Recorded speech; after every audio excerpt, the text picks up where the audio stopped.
Welcome everybody to Legendary Tales. My name is Devin, and I'm a game master. I'm the game master here. It looks like my audio levels might be a bit short or a bit quiet. Maybe. We'll see. Damn. Oh well. We'll figure it out. How's everyone doing? Do we have a recap from last time? It was 2 weeks ago. I would say last week, but it was definitely 2 weeks ago.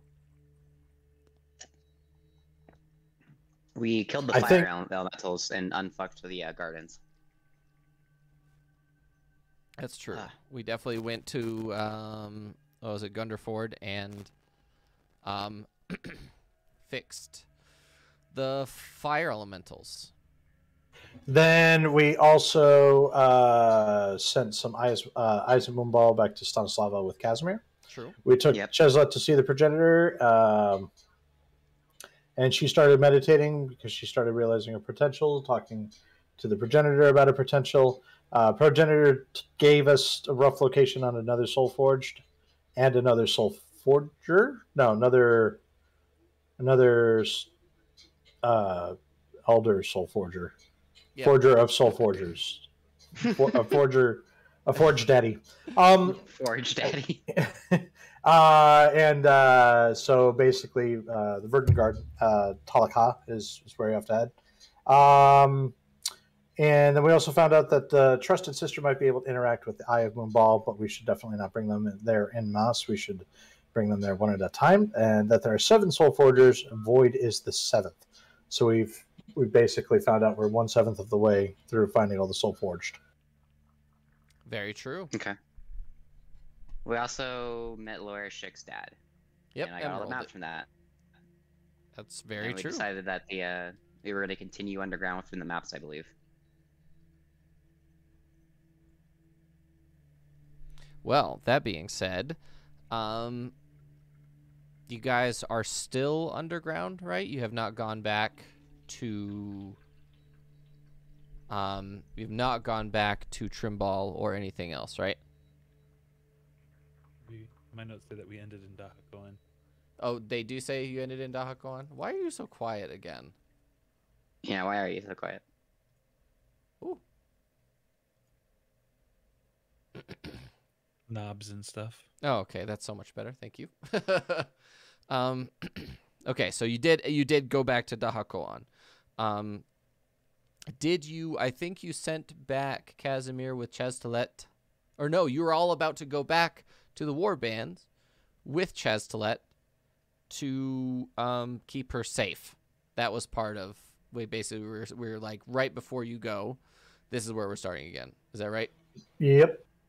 Okay. So, you're in Dahakoan. You've talked to War Master Haka. You've talked to everyone else. What are you guys doing right now?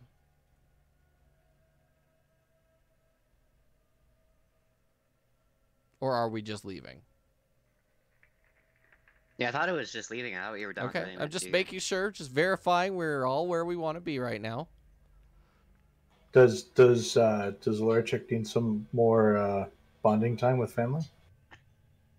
I don't need any bonding time with my family. Thank you, though. Rip rap.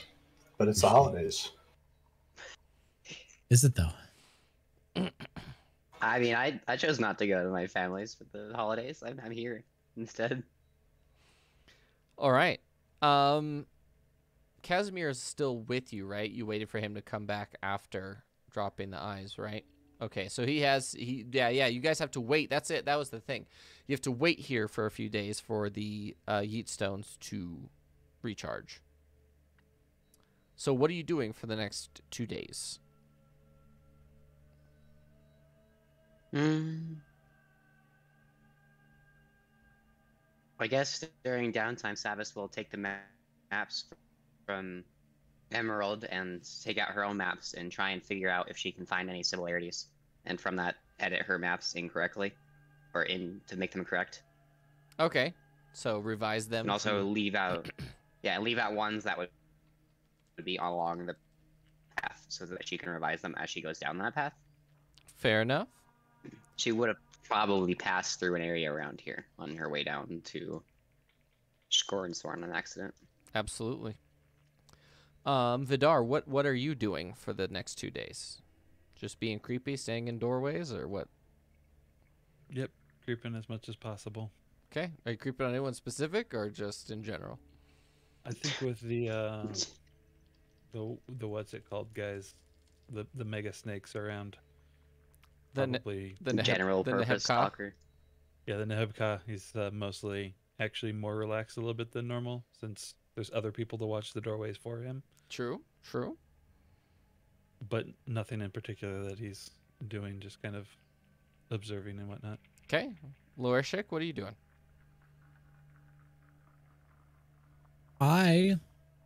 We're inside Dahakoan, not in Trimball, right? Yes, you're inside Dahakoan. You guys chose not to go above ground. I remember that specifically. Because it's safer. Is Emerald still around? He is. He's probably I would going like over. to have a He's probably conversation. going over maps with Sabas at the moment. I would like to have a conversation with Emerald. I don't Mhm. care if anyone else is there. I would like to know more about the events that led up to the change in the tunnels. Because him and I never really talked about it, but it seems like he was present for them, right? Present in what way? Was he in the underground cities when the shifts were happening? He was. Because from everything that we've seen so far, it doesn't seem like there was, other than the tunnels shifting, seems to be no material damage to the cities themselves, unless there was and we just haven't seen it yet.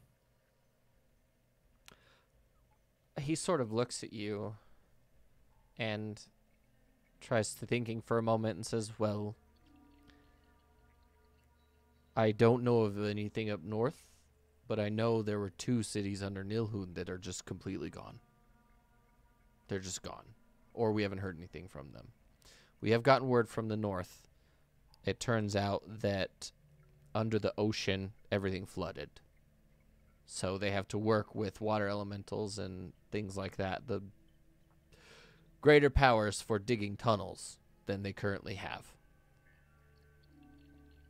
That's their big And thing. there's no refugees that the cities have had to take care of or take in. No. These places were designed around being self-contained and able to work. And even if there are refugees, I wouldn't even know where to begin looking, or they haven't arrived yet. If they are making their way here. Got it. Did we find out last session if the progenitor's, if first brother, was also expected to be underground? No. Was that mentioned? You did not ask. And also, I will say that it would not be something that he would know. Okay. Because they don't, that's the reason they're pinned down, is so they can't talk to each other or communicate at all. Okay. That's why it's how you keep people from getting powerful, is lack of communication. So can I, by chance, I'll move on to Rep and I'll DM you. okay, so just message me. Rep, what are you doing for these next few days? So RepRap has recently been introduced to the concept of tinkering and making things for himself. Yeah. In the form of making a volume knob. So he's going to extend that to make something that he is basically calling the Great Crossbow. Oh no. Okay.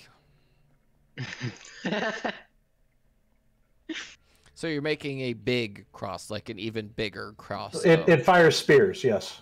So you're making a Handheld ballista. an arbalest, yeah. He's making like Yeah. a bigger. No, isn't there a bigger one than an arbalest? There's like Well, a ballista would ballista. be That's what that's the word I'm looking for. So you're making a handheld what I said. ballista. Oh, ideally, like he's been working on it. He's been doing the engineering for the last 2 days, and I'm not sure if he got all the way or not. Is there? go ahead and make me just a raw. Do you have? Wait, it would be like a combo of woodworking tools and like blacksmithing tools if you have those. I know you can make them and be proficient.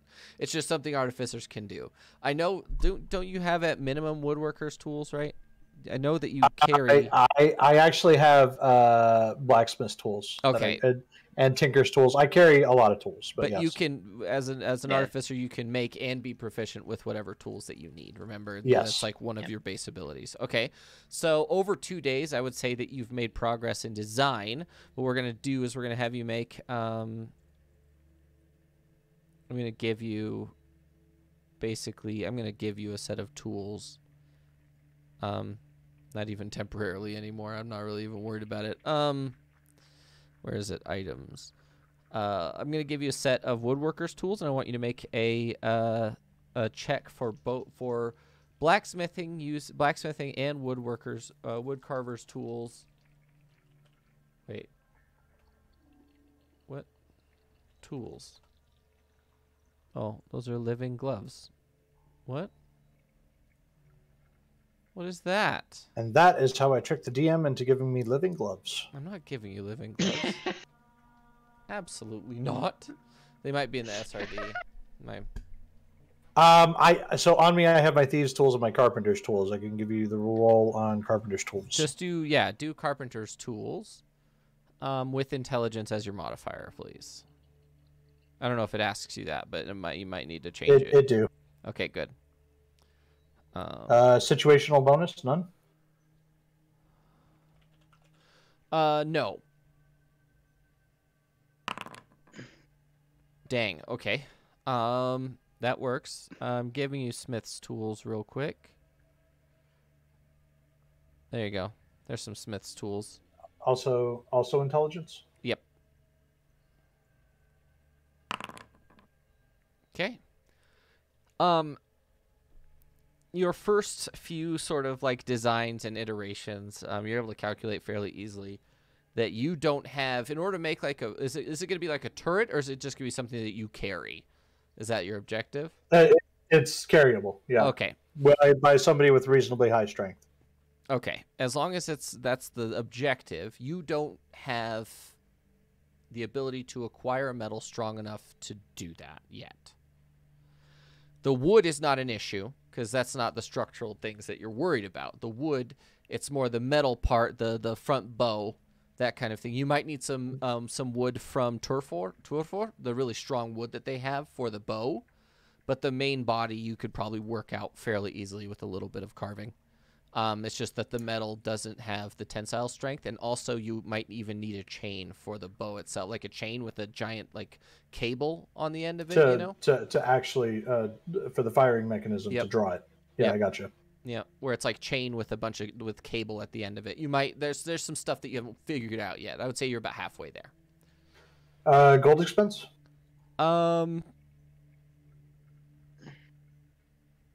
I'd probably say about 50 gold worth of stuff total, because you're probably just making miniature variations of it and seeing how it would work, and then it's just extrapolating information beyond that.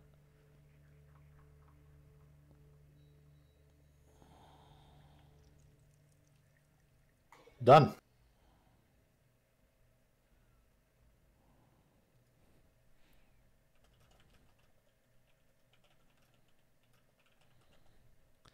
Okay. What you sent me, Lorshik, I have responded to. I'll figure that out when we get there. Okay, let's get going. So those 2 days, Vidar's being a creeper. Sabis is looking over maps with Emerald. Lorshik is looking for someone, potentially. Or like just jotting notes about what you want to look for, or at least what you're able to. So here's how I picture it. If you're looking for someone specific, you know the people to talk to. The people in the war bands are good at finding people. They have diviners. They have all sorts of people that are ready to do that. In Dahakoan, you're not going to find those people. That's what I mean by in a bit. Technician is doing plans for a walking ballista. Okay. The days pass. Casimir has just been hanging out with Haka and like training and things like that.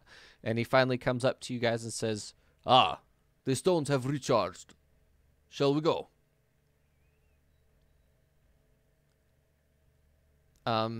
Everyone gets together, and he says, "All right, let's go." And and you guys get stuck. Sabas, for the first time, you've experienced what it's like to use a yeet stone. Essentially, Casimir throws it forward, and then nothing happens for a second. It explodes, and you're sucked into this portal. Have you ever seen the show Sliders? No, I have not. Dang. Okay.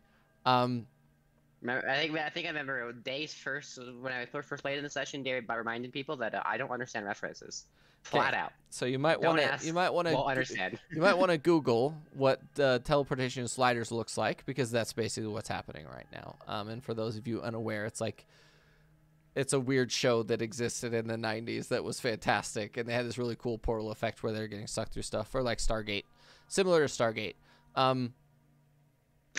But all of you land on your feet right in front of a giant tent that is white and red. And standing in front of it is the largest woman that you have ever seen, Sabas. Greetings. I am glad that you're back. Wait, I know this person? You do not know this person. Hello. I just wondering where he said my name. I'm just telling you that, like, a gigantic... oh, wait, I have a picture of her, right? I think you have a token. I have a token of her. I know I do. Give me a moment to bring her up, because you guys... There she is! Stanislawa! Let me replace the one lady with the new other lady. There's Sabas, right there. Bam. I exist. So right here, this lady is Stanislawa. Okay. She's like, what did I say, like 8 or 9 feet tall? She's a Goliath with red hair that flows all the way down to her back. She carries a huge axe. And to her side is this guy, Kuzma. He's wearing a human skull on his head. He seems very creepy. She's gone. No, she's still here. Who else is here to meet you? Beast Butcher. Oh, everyone make a perception check when you get here. All right.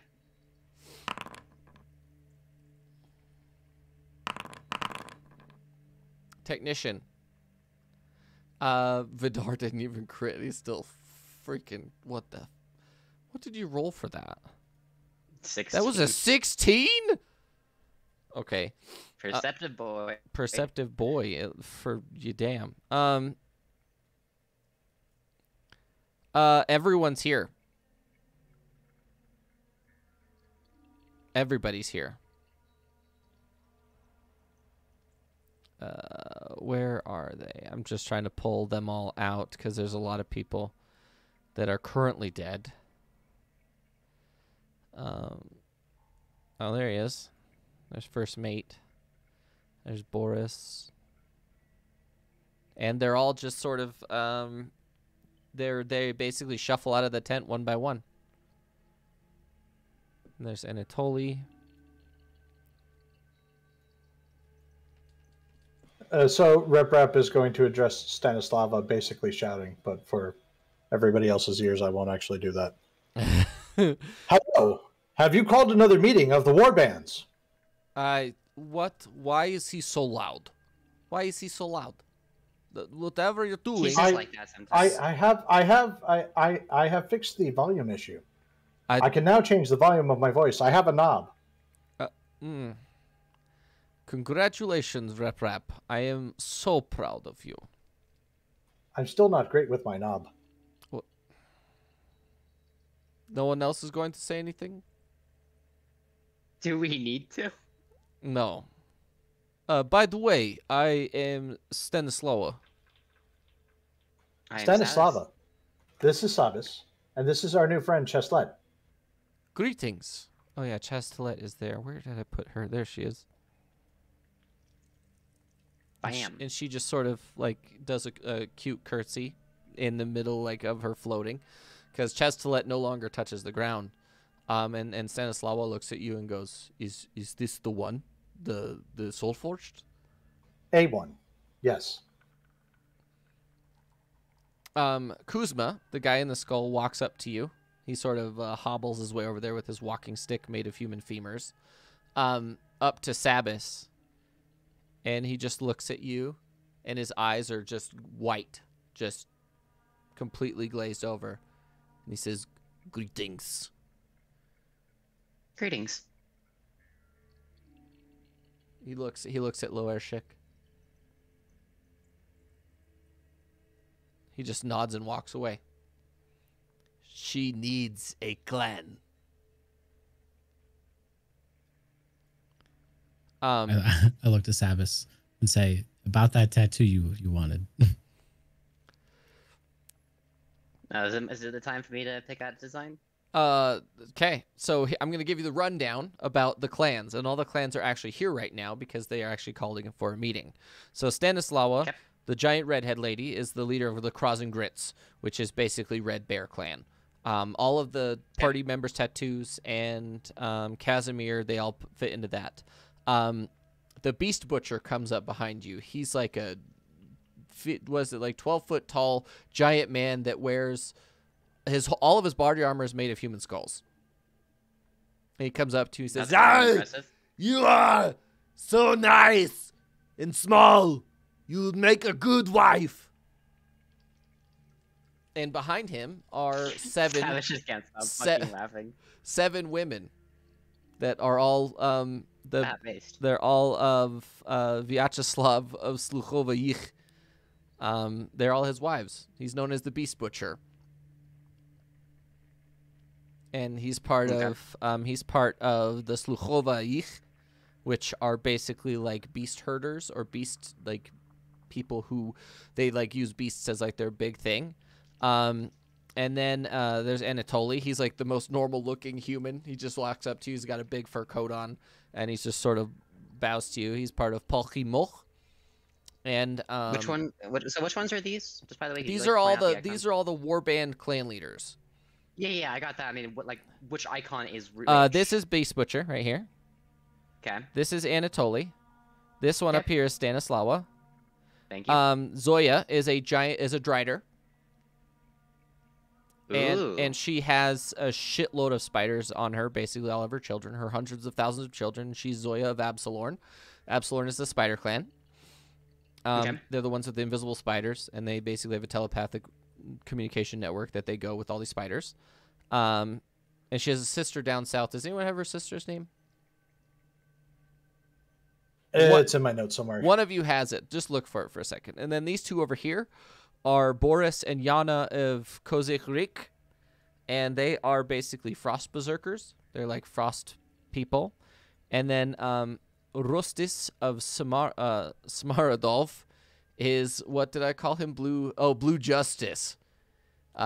He comes up to you and he goes, "Hi, my name is Rustis of Smaradov. They call me Blue Justice." And he's like this giant blue orc looking guy. He's just fucking massive. And then first mate Toofgrinda. Oh no, he's not there. Toofgrinda isn't there right now. That's all of the clan leaders. Oh yeah. Kuzma, the guy with the skull on his head, is also part of Suterica, which is like the spirit walker clan. He's very creepy. And what are these other 3 icons over on the side? You'd have to make a history check to recognize those people. You wouldn't know who they are unless someone else is going to introduce them. I wouldn't. That's what I was asking. I was like, are they going to be introduced or nah? No, they don't appear to want to talk to you. Okay. It's a drow and his high elf girlfriend, from what it looks like. Based. Oh yeah. Oh wait, no, he's not there. Okay, we're good. I'm just going through my list to make sure I have everyone represented. Okay. And this is Casimir, right? The guy Yep, next to it? Casimir. Okay, so Savas is gonna look around at each of the members and just ask into the air. Okay, so I assume I am required to choose between one of you. They all just sort of nod at you.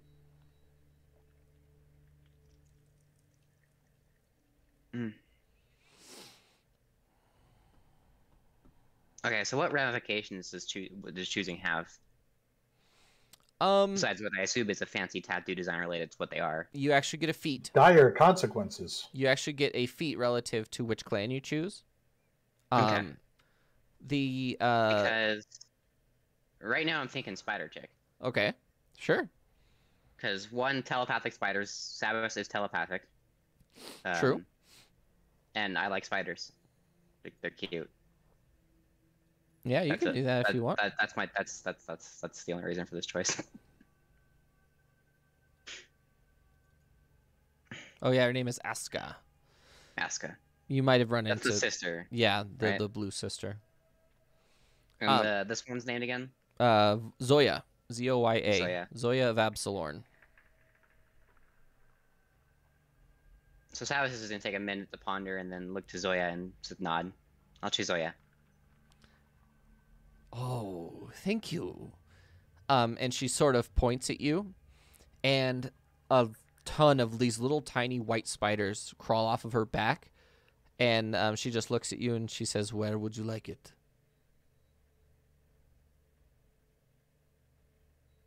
What is the size of it? It depends. It has to be relatively large. Hmm. And you look around, and Casimir's just back there flexing like his tattoo. He's like, ugh, because his takes up like his whole back, like it's a giant bear tattoo on his back. Okay, so but with how Sabas is closed, she's gonna say, I want it from my right arm up to my neck and onto my cheek.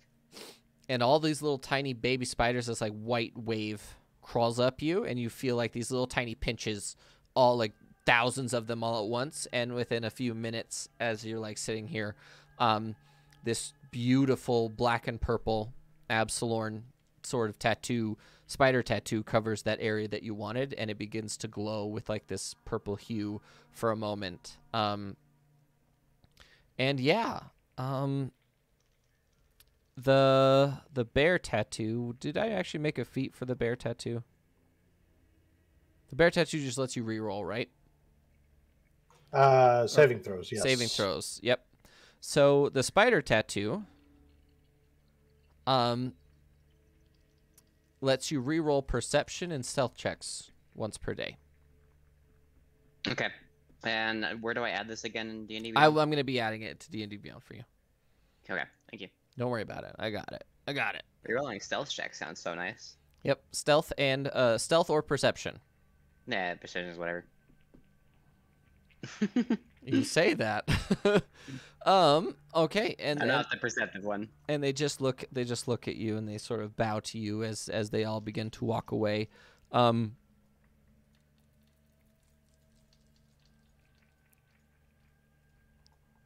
And what are you guys doing? Savage is gonna thank each of the spiders as they climb off of her and just kind of look at the tattoo for a while.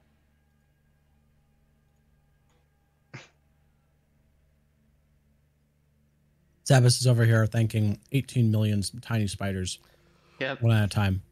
Yep. I like the think that's like a very long, convoluted ritual sort of thinking. Yeah. I treasure and watching accept the everyone gifts that think, you thank give you, me. thank Thank you very much. I appreciate you. I treasure and accept the gifts that you give me. I thank you very much, and I appreciate you. Okay. Rep Rap is going to talk to Stanislava. Okay. Is anyone else going with her? Or do you want anyone else to go with you, or are you just? Doesn't I'll go matter. with. What I was gonna go with too. Okay. I assume Sabas is going to be going as well. Savas will follow the group. Okay. Stanislava, why is there a meeting happening?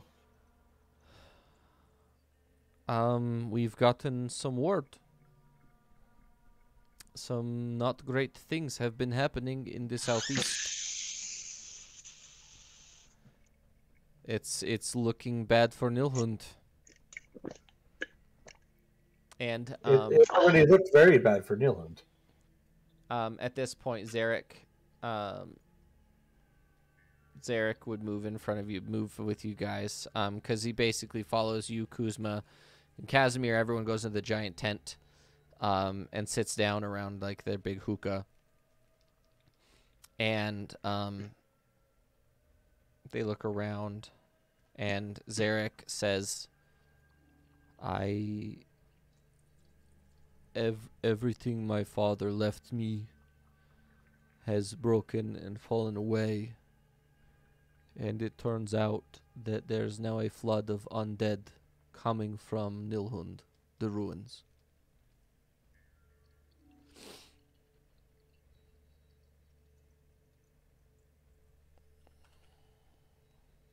Is So, there still land to create ruins, or is this underwater ruins? no, there are huge spires of temper rising from the sea. And he sort of puts this like orb in front of you, this like sort of scrying orb, and taps it a couple times, and an image is shown in it and like projected onto the wall. And it literally is like these three sort of twisting prongs coming out of the sea, and then every once in a while a lightning crash will crash into it, and a voice of Moonball will crawl out of the middle, along with a small army of undead with it.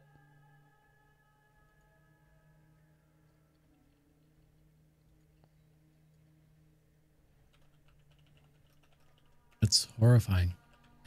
When did this begin? We don't know.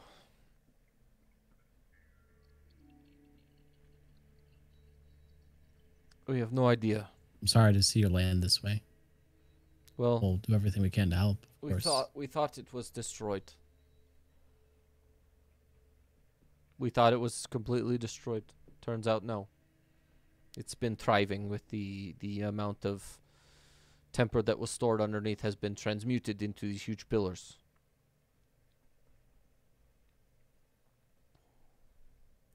I looked at Chestlet and ask, when you disguised the temper before, did you change any of the properties of it? No. Could you disguise large amounts of temper? Potentially. I might be Do able you have to be close to it? I would.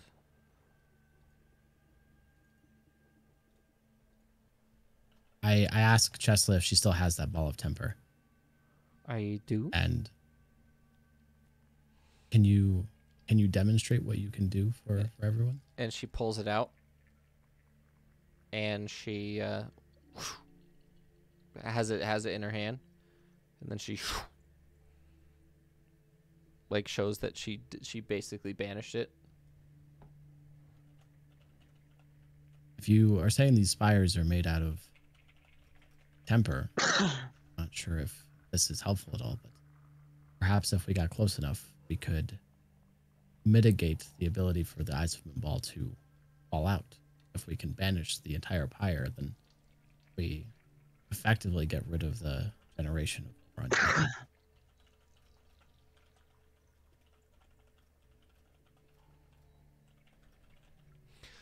That it could work, but I would have to be able to touch it.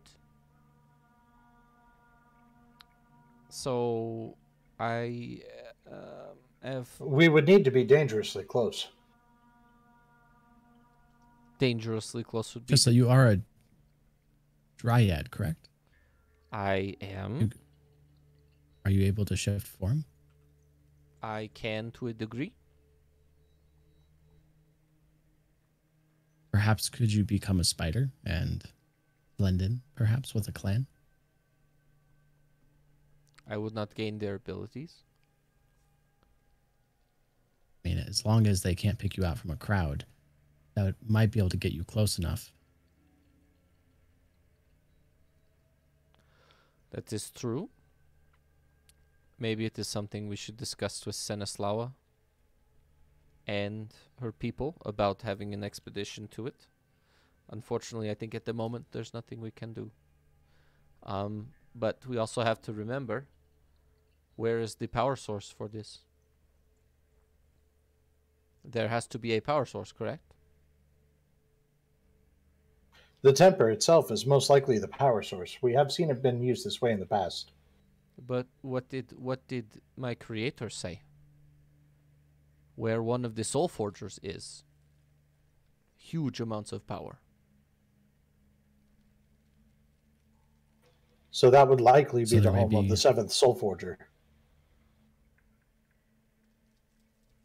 I don't know. It could be. But remember, he said that there was essence and arcane. What was Nilhund's big deal? It was the arcane. So I think it's an arcane soul forger. We just don't know who it is.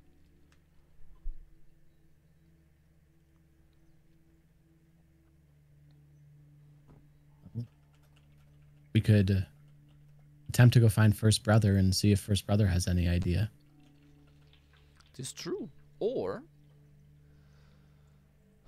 who Vidar? Who made you? Who crafted you? Ferald, the Forge Master? Do we know which soul forger made Forald? Because that person must know a lot. Maybe if we can find or ask First Brother who made him, that could point us in the direction.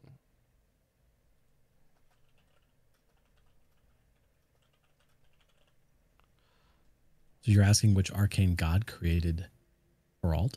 Which soul forger created Ferald Forge Master?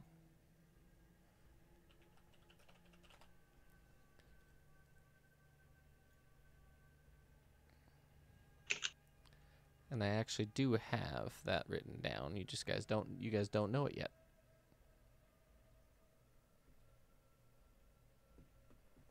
I do not know. That would be yet another thing that we might need to seek First Brother to find out. All signs seem to be pointing towards finding First Brother, though. The progenitor did advise us to go north and find First Brother.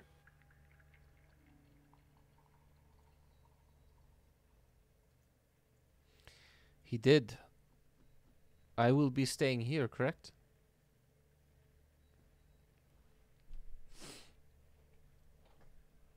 Rep is Yeah. going to turn to Stanislav and say, that was the original plan, but if you think it might be wiser for Chestnut to be elsewhere. He looks around. She looks around for a moment and says,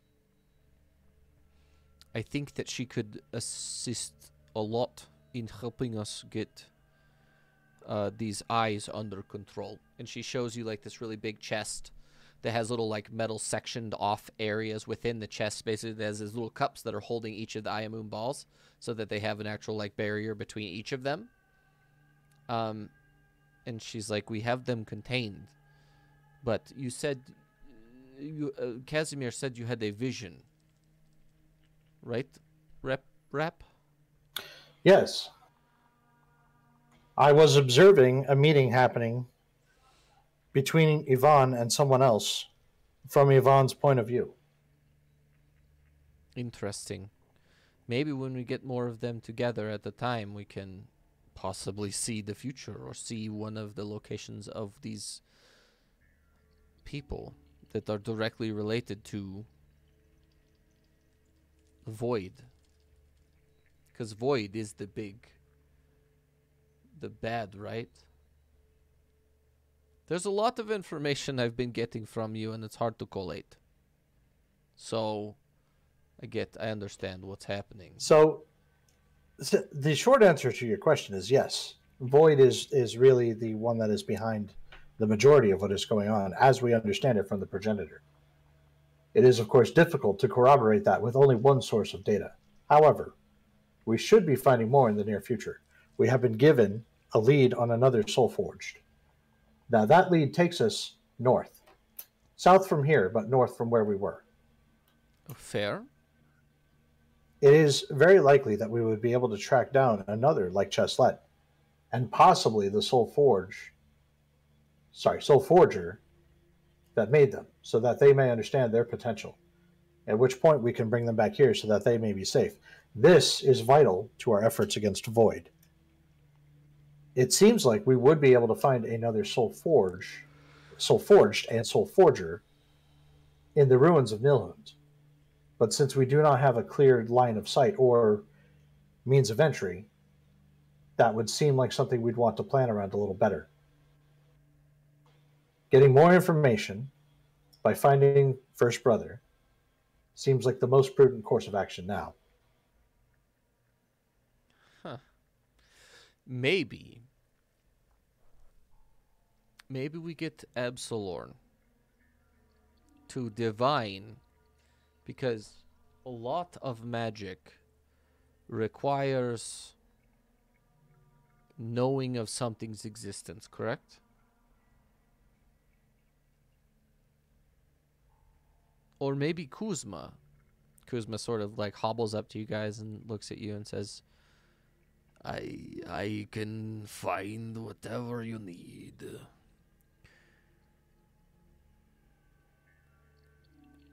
Can you find a person that does not know they are Soulforged? No. I would need a name or to ask a god. I can ask a god questions. Or bring you with me to ask the question instead.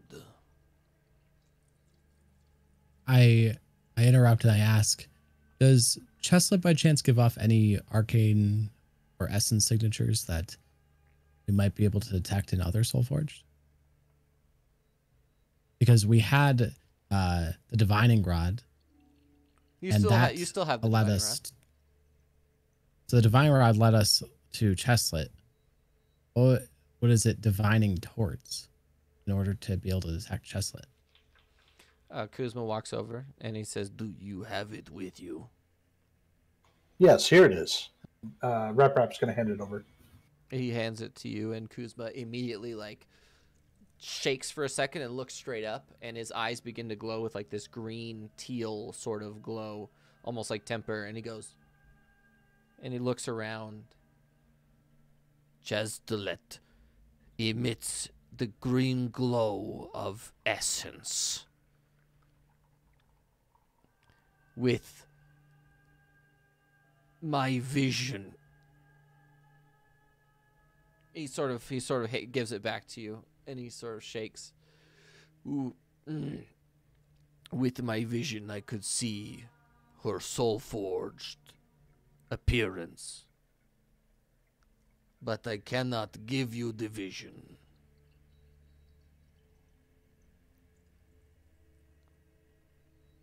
Sounds like we need more hookah then. I think you would need to talk to the voice taker, or the life bane, or the Zulvuk. Everyone make a religion check, please.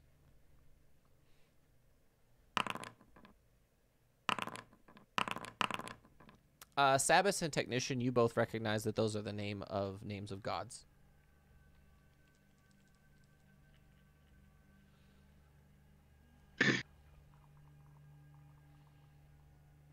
Gods with knowledge domains. Yeah, I mean, asking a god is always a path, is it one we want to take? Kuzma, do your gods usually ask for something in return? It depends on the god. What about the ones you listed just now? I am a worshipper of voice taker. He took my eyes from me the last time. But I did ask something of bigger importance than the location of anything. He sort of laughs, and like his bone armor that he has like rattles in a very unsettling way as he like deep throat laughs. Yes.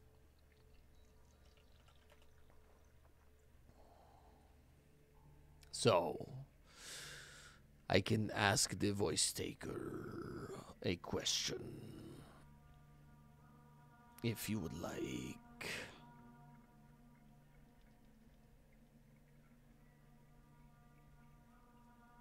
We would need the locations of the Soul Forgers. All of them.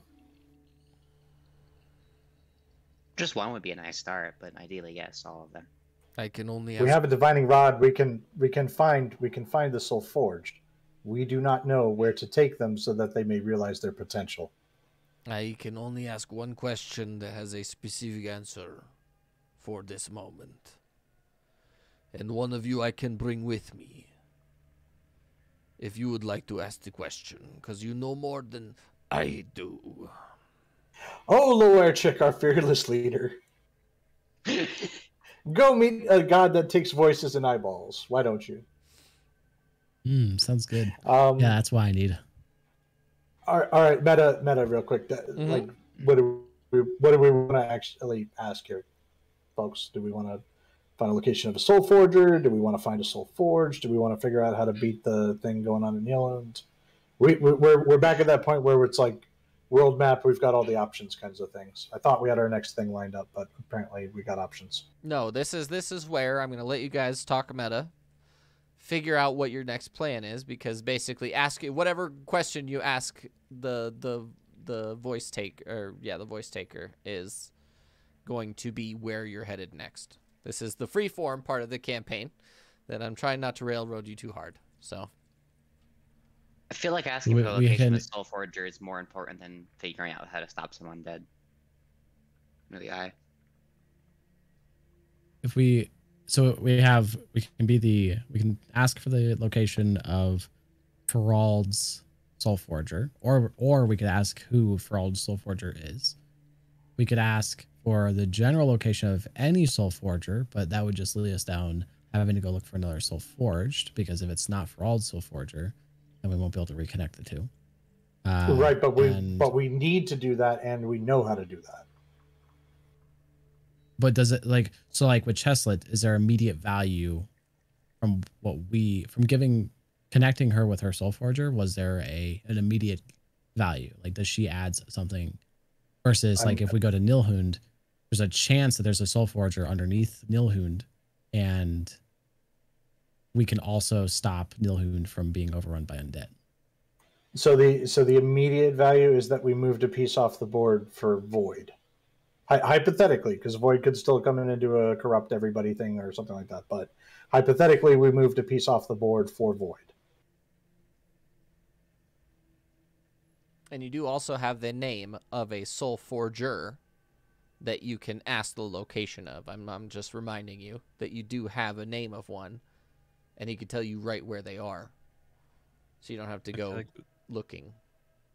I feel like the two options, in my opinion, are something in Nilhund or First Brother. Those seem like the real options. I think you're forgetting the third option of franchising our charcuterie business. Yes. Can we get stock advice from this Can we get stock advice? If we where would be the ideal location for a charcuterie restaurant? What would make do we us have the most options money? Or do we have RSUs? I feel like we should ask about a Soul Forger, but still deal with Nilhund first.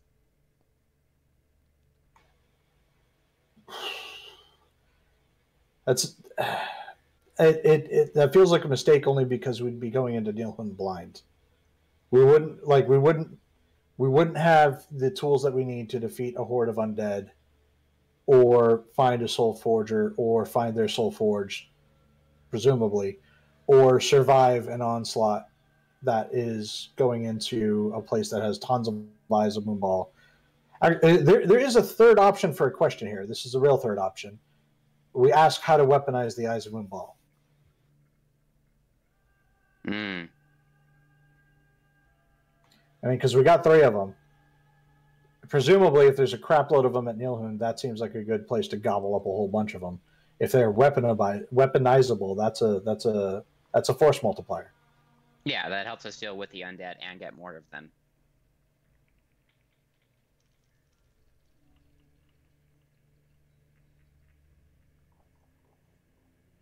I know that's a little wacky, and for whatever reason, I seem to be extremely focused on weapons tonight, and I don't understand why myself, so don't bother asking. But I just woke up and chose violence. I chose violence. I had a nap.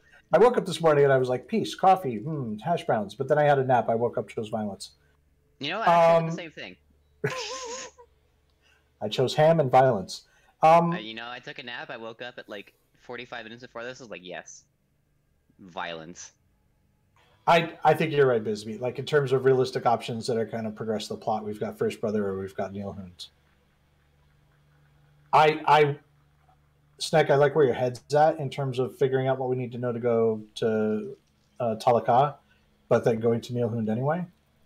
Except that I think that puts us at an extreme disadvantage. Okay, that makes sense. So what does everybody think? Neil Hund or Talaka? I think regardless, we should deal with Neil Hunt first. It's just the question.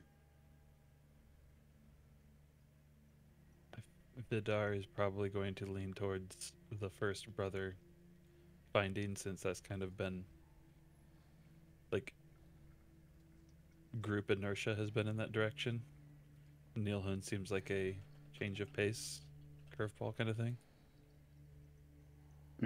Lorshik would also push for First Brother, but with the emphasis that we need to make sure Stanislava is caring for Cheslet and that she is safe at the warbands. But beyond that, that they're not necessarily studying her, but learning her capabilities.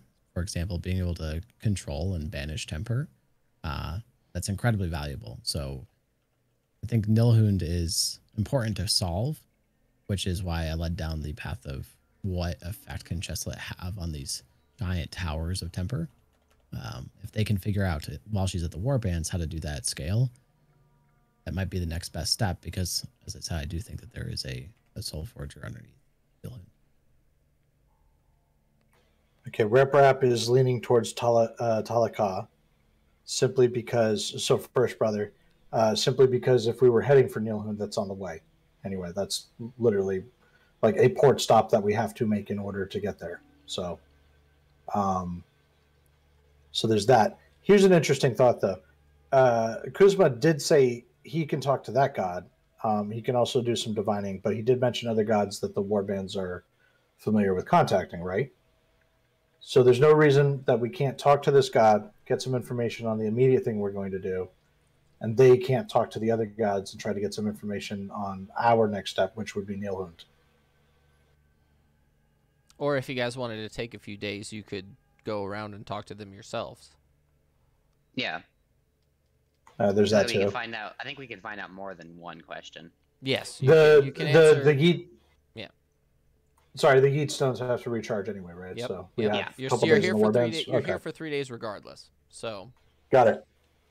So But would you say it's like one question a day we could figure out? yeah, I would say one question a day. But the only issue is the likelihood that they're going to be. You're gonna have to convince them to ask the gods questions for you, because that's an expensive spell. So. Okay. Kuzma will do it because he's Kuzma and he's cool with everybody here, because he knows that your mission is bigger than the world. But the other warbands are not nearly as trusting. So with Absalorn, because Sabas chose Absalorn, you might have a little bit of push there, but they don't, as far as you know, they don't worship either of those, any of those knowledge gods. So.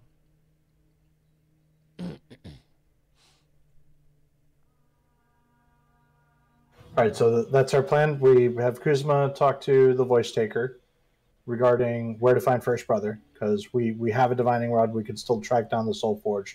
Plus, we'd kind of be counting on First Brother to give us a little bit of a nudge in the right direction there, right?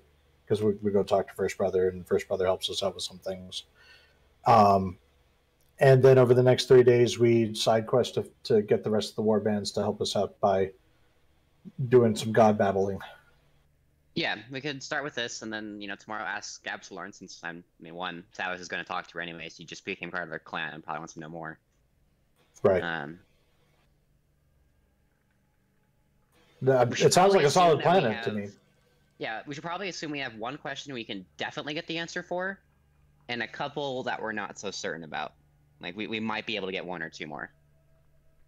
And then prioritize which ones are the most important. Yeah. So the most important question, what it sounds like between what Lobershik and Vidar want, is First Brother. So we should probably ask something about that. Okay. Where is First Brother? Like, ideally, give us I gotta a try to- visualization. Okay, Ideally, give can us a hear some- visualization of where First Brother is. That way, we could possibly even just eat stone there. Or Yeah. perhaps That'd be phrasing the question as, how do we find First Brother? that. Actually, yeah. There we go. How do we find First Brother? That's perfect. Okay. Yeah. So that's Something question number like one that for sounds Kuzma with the significantly more voice ideal. taker. Do you want to go through that right now? Yeah, because it sounds like we're gonna have to sort of like stagger this out a bit, right? Because we're gonna have to figure out who talks to the other gods, what questions we want to ask, and like presumably go shave yaks or kill bears and bring back bear asses for them or Well, something. it's going to be quite a lot of lore dropping, so I hope you all are ready.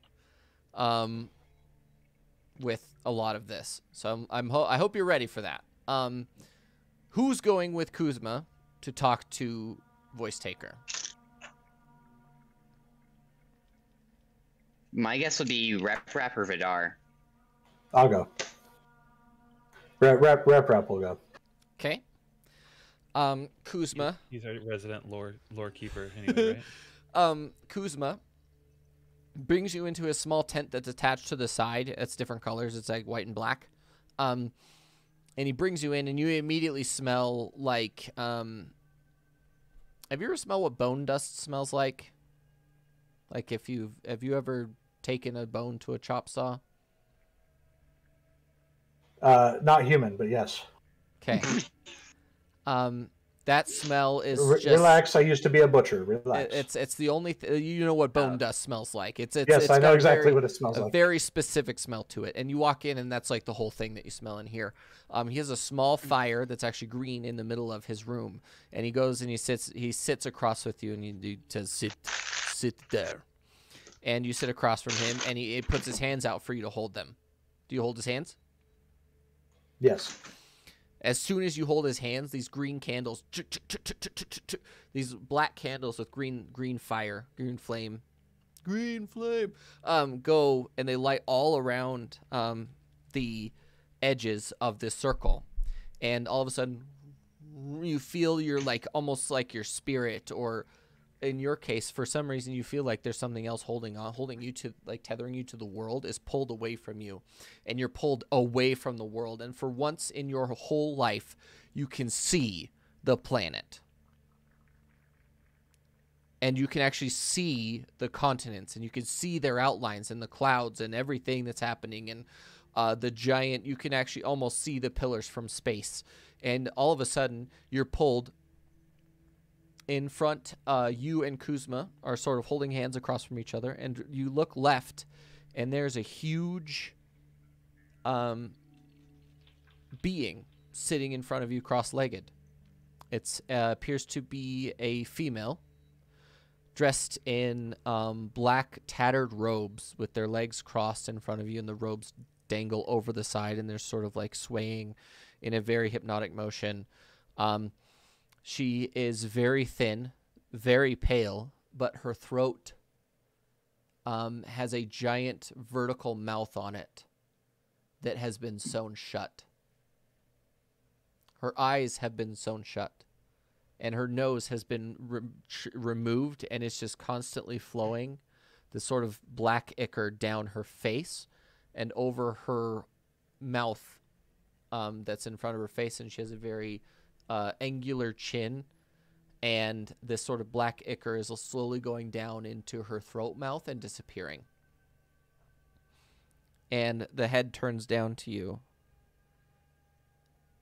and you hear this voice in your mind pierce through your sort of like willpower. You get one question.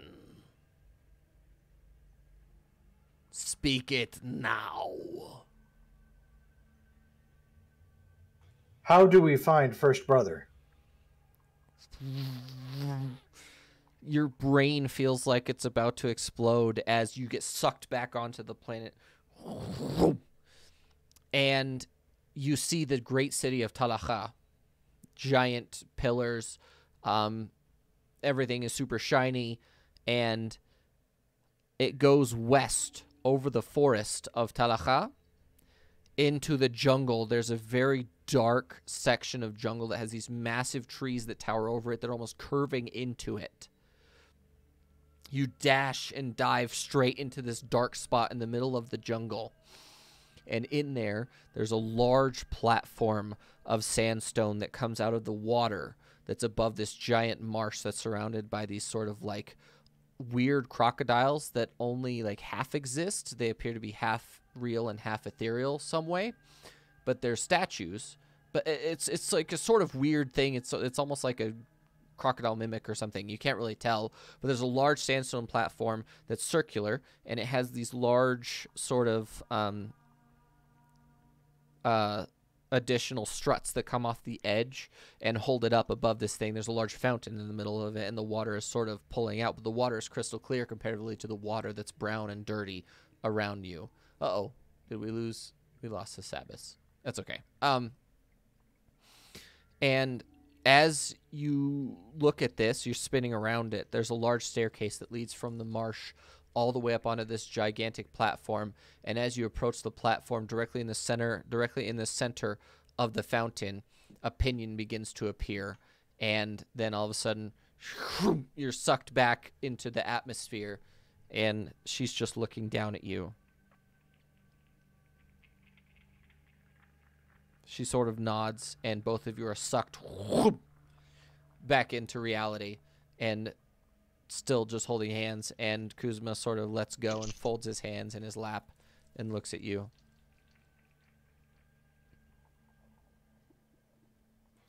I believe I know how to find First Brother now.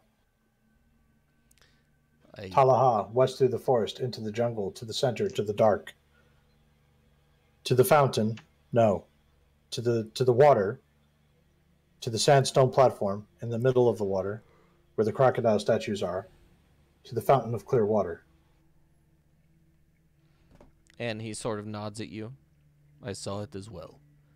Maybe we can look at maps of the Warren Garden, verify that's where we need to go. Rep nods and stands up. He stands up with you and like is very clearly shaken energy-wise, and it sort of looks at you and like tells you to come over here so he can take your arm and walk out with you, because he looks a little bit shaken. Yeah, Rep will assist him out of the tent. Kuzma, do you need chocolate? You seem to be weak. Why would I? What? You are acting. It's not acting. You are. Your body is responding as if your blood sugar is low. I am old. That is all. So no chocolate. Okay. Loershik, Sabas, and Vidar, Technician and Kuzma go in there. 3 hours later, 3 hours pass. 3 hours pass, and they come walking out into the large tent. Vidar kind of gives him a look over and says, "Everyone still have as many eyes as they went in with?" I think so. No unexpected. Were there any unexpected fees, as Kuzma paid last time? I don't believe so. But you know gods, they can be tricky. We need maps. Maps of Talaka and the surrounding territory.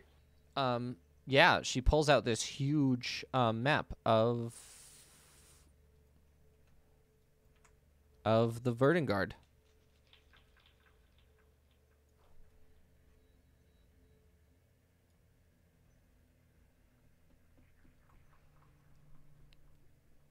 And this is what you're seeing. It's like, it's not as detailed as this, but it's drawn on like a giant canvas.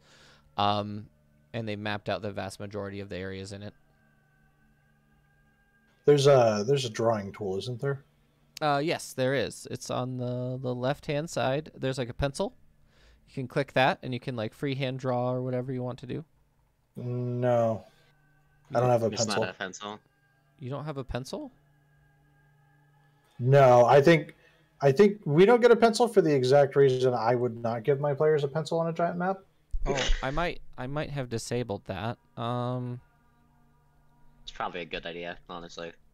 Yeah, you don't want to know what we used to do with freehand drawing, and yeah. Yeah, I kind of miss that. But at the same time, I understand the chaos. So it caused. essentially, you came down here, right there, and then you flew over this forest into this area, and you flew right over the trees, and you came over here. Right, sorry, yeah, RepRap is effectively drawing this exact diagram on the map as well.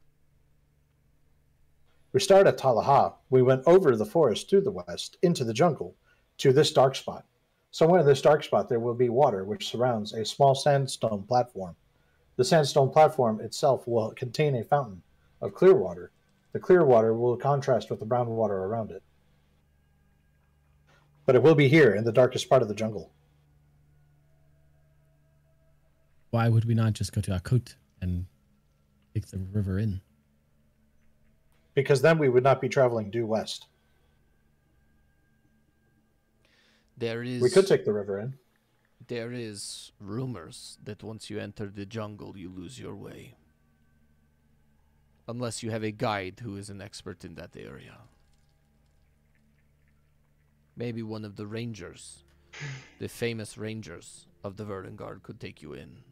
That way you can't get lost. Do the Rangers operate out of Akut or Talaka, or both? They should have... He thinks for a second. They should have at least one post somewhere that you can hire someone or wait for someone to show up.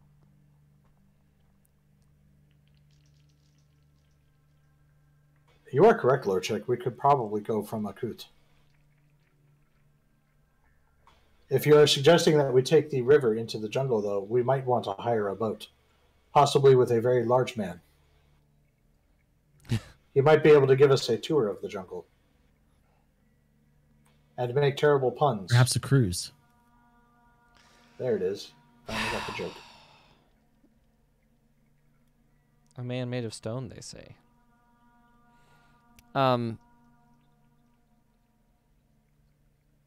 Okay. So that was the vision of the first day that you got. And I think what we're going to do right now is we're going to go on our 15-minute break. It might go a little bit longer than 15 minutes. I haven't decided yet because I would like to eat.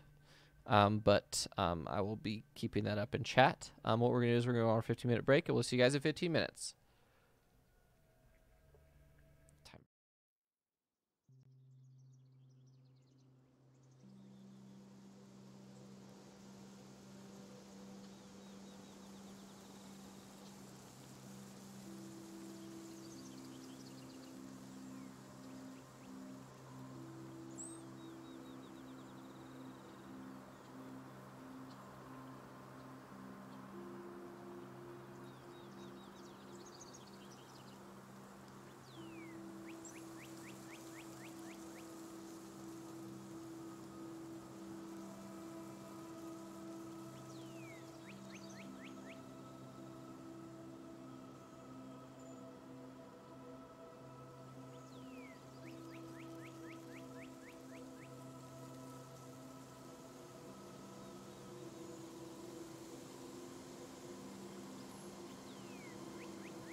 my goodness, this Welcome back, everybody. We're all not here. Wait, my camera's on. Yeah, bro.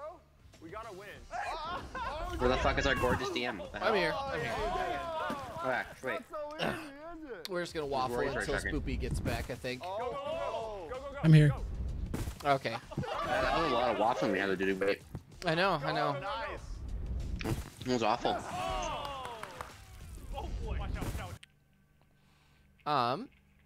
Sorry about that background noise, guys. I forgot that there was a video playing. Okay. Do we have any pressing business? Okay. We don't have to play right now if everyone's not ready, but you guys do have 2 days left. Your first day was doing that, unless Loeshik wants to go and look for his mission right now.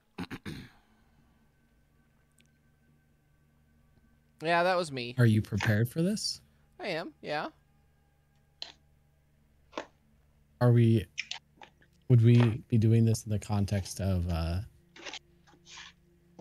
when we were back in Dahakoan, or right now while we're in the warbands? Right now, because Dahakoan did not have the ability to find her.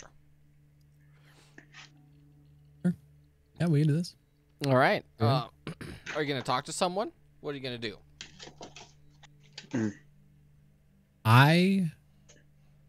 So right now Kuzma is Kuzma looking pretty beat up after connecting us to the god. He is.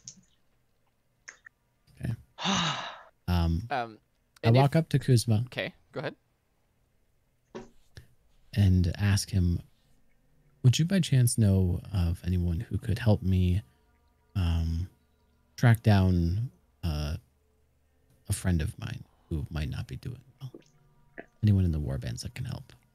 Sure. You just have to find any of the knowledge clerics, and if they are sufficient enough rank, they should be able to find them. Do they have a tent or a leader that you can point me in the direction of? Yes. They all have their divination clerics, but the one I would actually... The one I would look into or find would be the Beast Butcher. His trackers are known to have divination magic to find the beasts. Thank you, Kuzma. Would you like some beef jerky? Maybe I'll help you. No, I am fine. All I need to do is rest. Thank you. Loeshik. Understood. Thank you, Kuzma. He bows. at you. Is the beast butcher still over by the main tent? No, he's over in his area, which is like basically a giant, not really circus, but like this huge area that has been cordoned off by these giant wooden fences. Essentially, you can tell that like the animals live in one part of it, but the fact that there are so many animals, like all of the ground is mud now. There's no grass anymore in this area, and you have to sort of walk through mud to get to the Beast Butcher area. Okay. On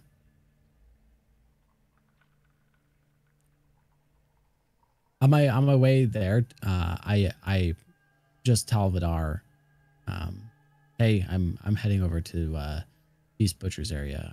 I need to talk to one of the clerics there. You're welcome to come with, but I just want someone to know where I'm at. Vidar kind of does one of those look around kind of things. Okay, I'll let anyone know if they're looking for you. I assume that you'll be Thank you. Safe alone in the war bands. Given that it's the Beast Butcher, who knows? I make my way up to the Beast Butcher's area, and as I notice the mud, I carefully lift my robes and hold them so they don't drag and get dirty. Okay. I assume I can identify a divine cleric's tent pretty easily. Make a religion check for me, please. Sweet. I'm really, really good at intelligence rolls. You can identify the clerics, but you're not really sure which cleric it is. Okay. I I look for the first tent that has any semblance of, holy symbols or anything, and peek my head in to see if I see anybody.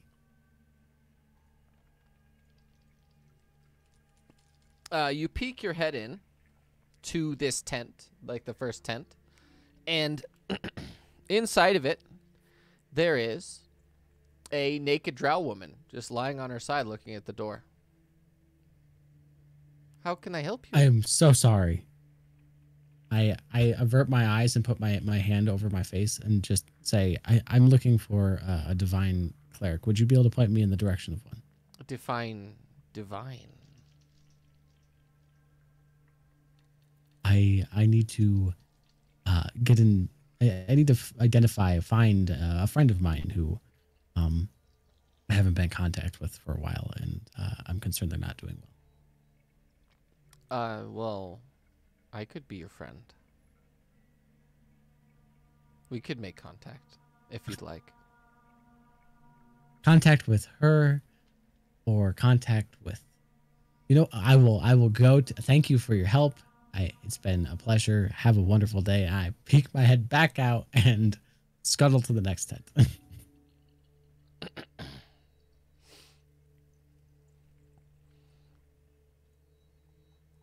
I go up to the next tent and do the same thing. I peek, not learning my lesson apparently because my intelligence is super low. I peek my head into the next tent and see if I see anybody. You peek your head in, and a spitting image of someone who's like much smaller than the Beast Butcher, but looks very, very familiar to you, is sitting in front of this massive bowl of sort of black viscous liquid. Is he naked? Just huffing fumes. Oh yeah, he's naked. Oh God. Excuse me. I'm so sorry to interrupt. You wouldn't be by chance a divine cleric? I am one of those. Do you, not to be rude, do you have a towel or something to? Am I? Oh, I don't have clothes on. One moment. He stands up and he's just like. Ugh. While he's doing this, I look up to see if he's dressed yet and quickly avert my eyes again. No, he's definitely not dressed. You can see all of it. And he sort of turns around and he grabs like this giant like. How big is the sausage? Are we talking like? Dexterity check. Dexterity check. Big enough that it would be painful for the average person. That's wonderful. That's great. I just mutter congratulations while he grabs this a kilt, like a very bright yellow and black kilt, and he puts it around himself. Is it a long kilt? It's barely long enough. Okay. Let's just say he's a shower, not a grower. Got it. That's wonderful. Thank you so much for that imagery. I noticed that he is now kilted, at least, and I step into the tent and ask, do you have a moment perhaps to help me try to find a friend of mine? I haven't had contact with them in a while, and given the events lately, I'm concerned that they may not be well. We can check into it, yes. Well, come sit down here, and we will go into the trance, and we'll talk to him. Got it. And I walk over to wherever he was pointing, and he's got like sit. this big bench that he sits on that has these giant pillows. You sit next to him, and he's like, he offers you his hand. He says, "Grab my hand. We'll get into it now." And his hand, Put my hand on his. you put your hand on there, and it's like really tiny compared to this. This dude has a massive hand, and he takes your hand and he holds it and he starts. But chanting. he's short and stout. Yeah, but his hands are huge. Okay. And he grabs your hand and he starts chanting this chant. And the same way that Rep Rap had his vision, you're sort of sucked out over the planet. And you turn to your right this time, And this giant green-skinned, or it's like more like olive, and then turns into yellow in some areas, is looking at you. And he's got these two gigantic horns that one of them just goes straight out like this, and the other one curls around as he looks at you. And he goes, "Ho, ho, ho, ho. Who do you be, man?" My name is Loershik. Hello. I assume you are the god of mischief. No, I am Zulfuk. It's an honor to meet you, Sufuk. I am, for some people, the god of the dead. For some people, I am none other than the god of knowledge. And for some people, I am the god of the night. It just depends on what you're thinking about. What question do you have for me, Loershik? I hesitantly say, I'm looking for a friend, Itelka. We haven't had contact in a while. Last I saw her, she was in Dahakoan. And I would like to know where she is. I got you, man. And he sort of sits there for a moment, and he points. He goes, "There." And just like in Reprap's vision, you get sucked right into Artstadt, the capital of Artstadt. Here, I will send us to Artstadt. Do I have the Artstadt map? I do. Here we go. Activate.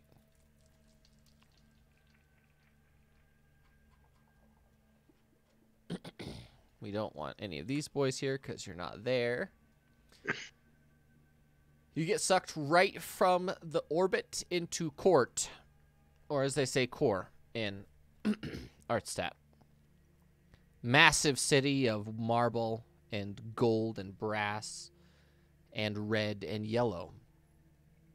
Red and yellow flags everywhere. Sucked into it. One of the sort of refugee areas that they have there. She's sort of sitting there helping people get medical attention. She seems okay.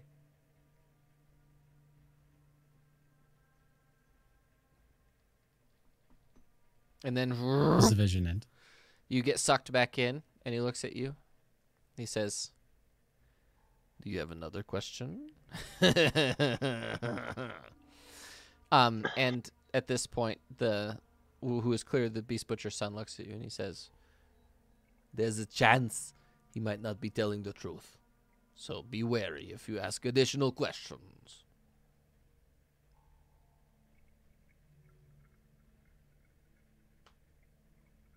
I ask, are you telling the truth? High or low? Hi. Okay. We're going to roll it.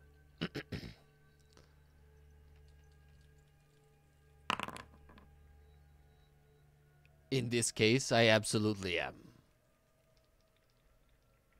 Do you have another question? Can I do an insight check on him?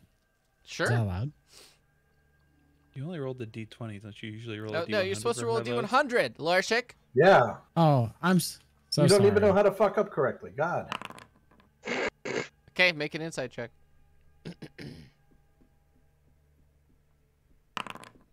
Yeah. You don't know. Okay.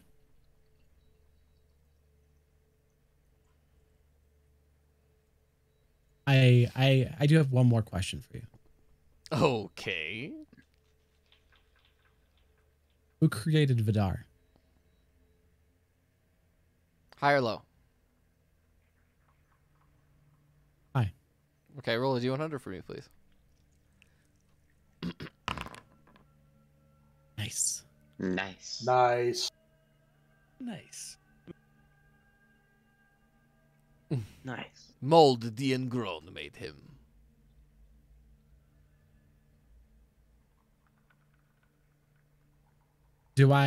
When he says this, is his tone, everything like that, do I have to do perception to determine if his tone and stuff Insight. changed? Insight. Insight. Yeah. Should I do another insight check? Yeah. He's lying. And did his tone change between that No, question not at and the all. previous ones? Okay. His tone has been the same the whole time. His name was Kuvu, right? Zulvuk. Zulvuk. Zulvuk. Got it. Well, Zulvuk, I appreciate your time. Can't say the same about your answers. It's not my fault. Them's the rules of the game. Goodbye. And it's just sort of, he puts a hand up and pushes you, and you get sucked back to the war bands.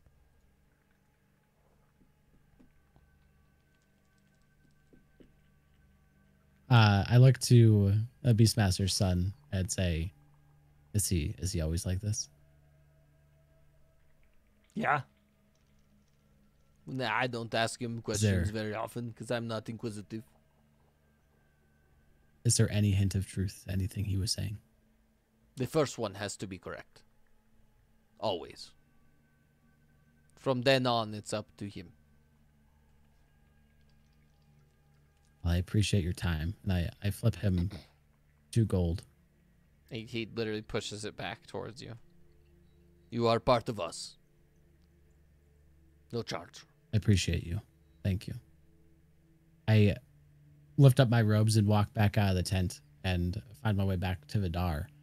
And when I get up to him, I say, mold, huh?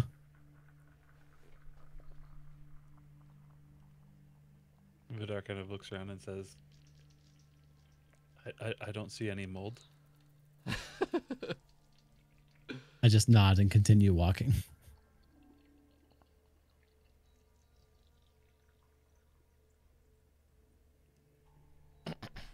Okay. Moving on. So that is, Lorshik will not be there for like that. Then you realize that a few hours have passed since you went into the tent with a guy. So Technician, Sabis, and Vidar, you have a chance to go look for other information. This is also part of the second day that you got back, Lorshik, by the way. So this is like the first part of the second day was you doing that. And then Technician, Sabis, and Vidar have a chance to go talk to other people. Okay. Well, Sabas wanted to talk to Zoya, right? You did want to talk to Zoya. Yeah, well, one of the days wanted to talk to Zoya and see if we could find an answer to one of the questions, of which I need to figure out which one we want to ask. So Probably about dealing with what was the place called? Solden? Nilhund. Nilhund. Whatever, close enough. Also, Rep had separate questions for Zoya. Oh, okay. So you're both going? So yeah, I'll tag along. Or is Sabas, are you trying to go by yourself? Tavis has no reason to go by herself, so yeah, she'll go with Rep. Okay. Vidar, are you going? Vidar's going to hang out near the maps and kind of just keep looking at them, make sure that he remembers all of the stuff perfectly. Okay. Okay. Perfect. So Sabas and Technician, you go to the creepy forest that was never there before. Until the Zoya comes, this forest doesn't exist, by the way. Like, that's their experience. Nice. If Zoya is there, the forest is there. If she's not there, then the forest doesn't exist. Coolio. So you're going to this giant forest covered in spider webs from basically the bottom all the way to the top. And the second that you enter, both of you feel like a small weight land on your shoulder. How can we help you? We were wanting to ask some questions for Zoya about what we need to do now and in the future. I will retrieve her. Stay here. Thank you. She will come get you.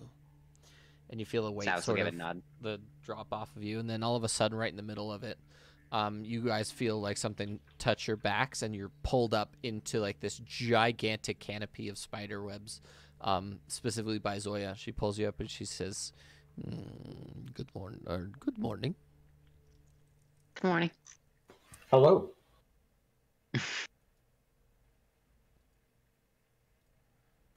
Zoya, I had questions, but I believe Sabas also had questions, and since she is new to your tribe, you might want to answer hers first. She sort of nods at Sabas. We I wanted to ask about Nilhunt.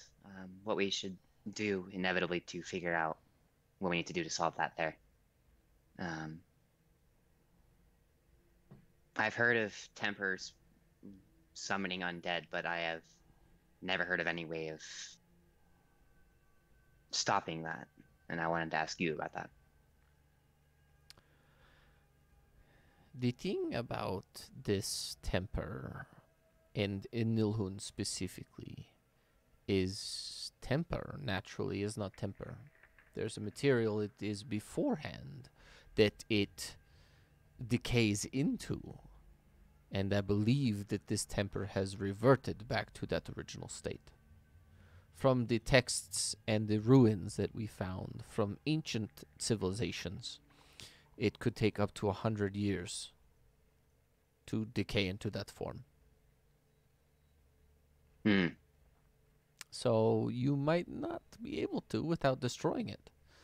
A powerful enough explosion could remove the temper, or at least displace enough of it to stop whatever ritual they are doing. I mean, I don't know.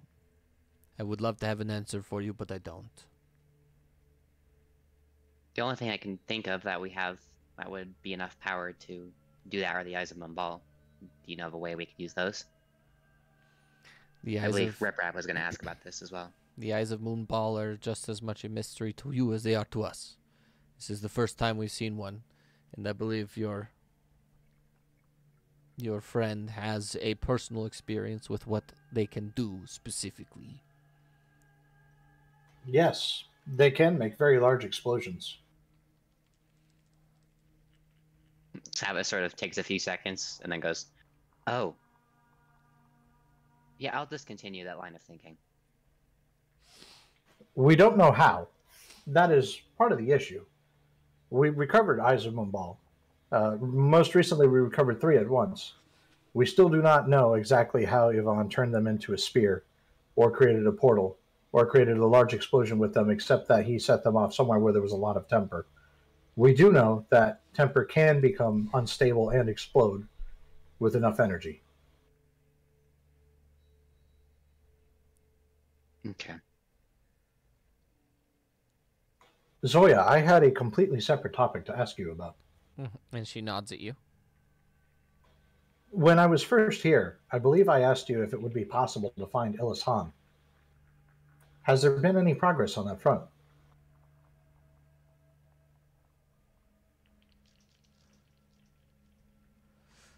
As a DM, I'm drawing a blank on that specific. RepRap's creator, according to the memory disks. Yes. RepRap has been trying to use the Spider Network to track down Illis Han.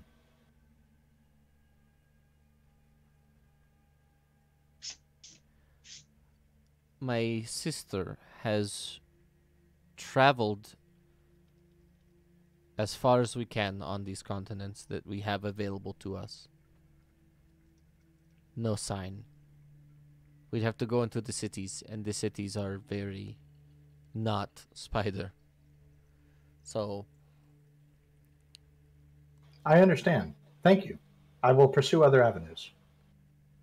as far as I know, from what we have traced and tracked, he's not here on either of these continents. Outside the cities and the ruins.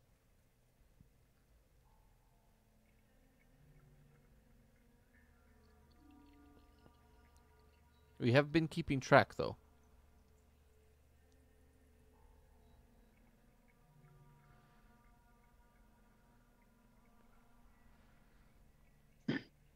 But you said you needed a divination cleric yesterday.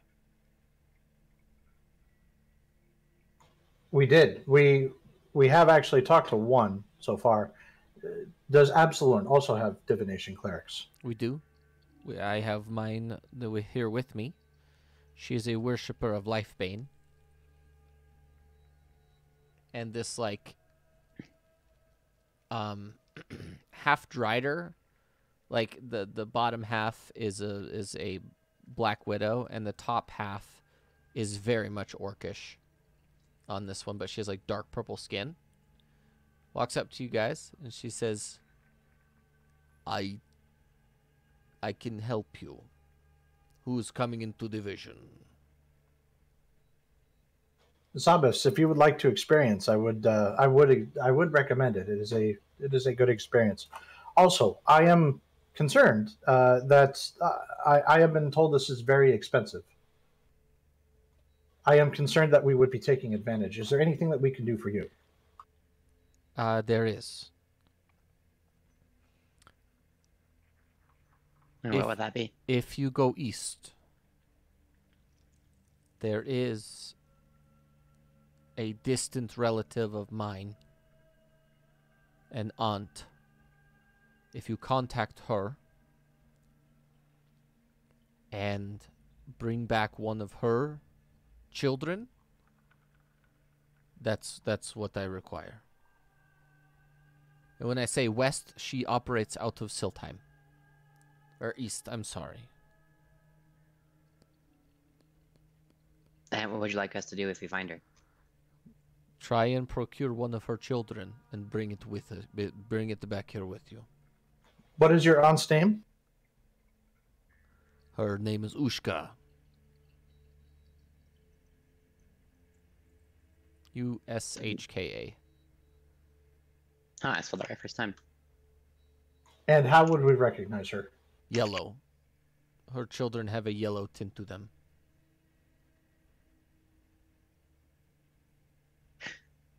And will their children be, her or her children be friendly towards us? They will be. She See- holds up her right arm and shows the tattoo. This, I assume? That tells her that you are part of my clan.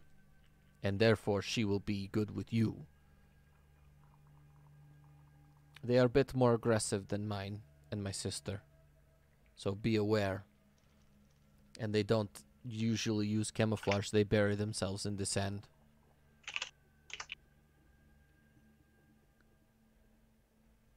And they are quite a bit larger than we are.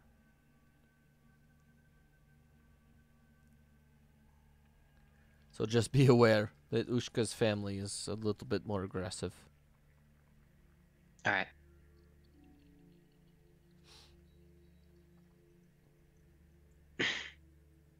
Zabas, would you like to partake in the vision, or shall I?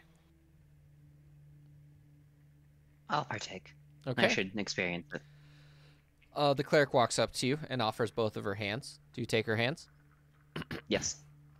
The sort of webs around you sort of gather up and cocoon both of you together a little bit closer, and she closes her eyes, and both of you, again, as you close your eyes as well, get sucked out to the larger orbit of the planet. For the first time ever, Sabas, you can see that there is like a literal planet here, and the overground is exactly how that is in maps that you've seen. And Nilhund is destroyed, and you can literally see, like, from your perspective, that whole circular wave that went away and went through the ground. You can physically see the remnants of what happened to Nilhund. Okay.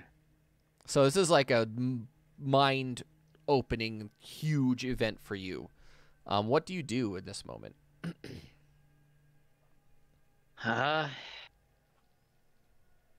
I guess just take it in. This is a lot for Alexis to experience at once, Savis experience at once. Very much. So, And as and- you're sort of orbiting the planet, behind you, you hear a and both of you sort of turn, and there's this massive man. Can't really describe it better than he's just a very large human, from what you can tell, except he has two massive, like, demonic horns coming out of his head that jut forward and come up, sort of like the Illidan style horns. And he's dressed in obsidian colored, like jet black, but very shiny armor all the way from his head to his toes, and he has his hand on the hilt of the largest greatsword that you've ever seen.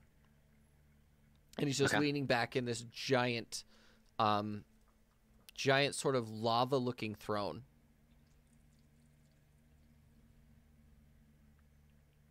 All right. He's just looking at you. Savis will give a respectful bow and then stand up. And and ask, he nods at you. May I ask who you are? I am Ardun Lifebane.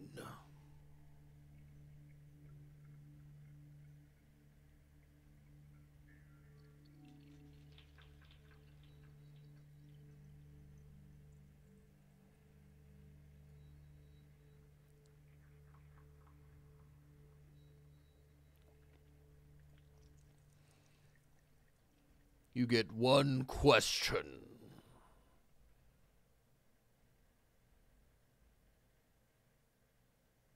Besides letting it decay, what can we do to help the stop the undead summoning at Nilhund? He sits and brings his other hand up to his chin.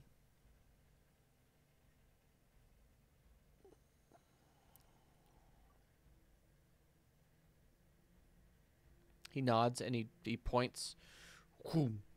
And you see just for a moment he brings you to Nilhund in its previous form. Okay, so you can see the whole snowy plains on the western side, the two sets of mountains, and then you see Nisund, which is the capital. And you actually watch. He sort of brings you back, and you watch this massive black hole appear over Nisund and then collapse. And then you actually see the shockwave that explodes and destroys all of Nilhund, right? And as you're watching this wave, it doesn't destroy everything. The two mountain ranges still exist, and then there's a third gouging sort of large mountain that appears right in the middle of it, right through this area right here where my mouse is going. Oh, everyone needs to see it. Yeah, I saw the load in. Give me a sec. There we go. Let me know when you're ready. So basically from here all the way over here, so I can actually draw on it. From right here all the way over to here, there's a third mountain range that has appeared. So there's basically three large mountain ranges that still exist, and the water sort of pushes itself out and then pushes itself back in. And as you're looking at this event happen, will you make a perception check at advantage, please? All right. Let me open my thing. Even with a 12, as long as you didn't roll a 1 pretty much at this point, in Nisund, there are 3 pillars of temper that rise out of the ground as you actually see that the seabed in Nilhund was made of temper, all of it. Like literally almost the whole underground of this continent was made of temper, and you can watch it almost liquefy itself and move to where Nisund was, and then these 3 giant spikes of coiling temper rise out of the sea.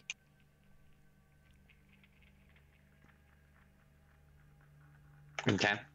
And that's and he looks at you and he points at the southern edge where I circled this area right here.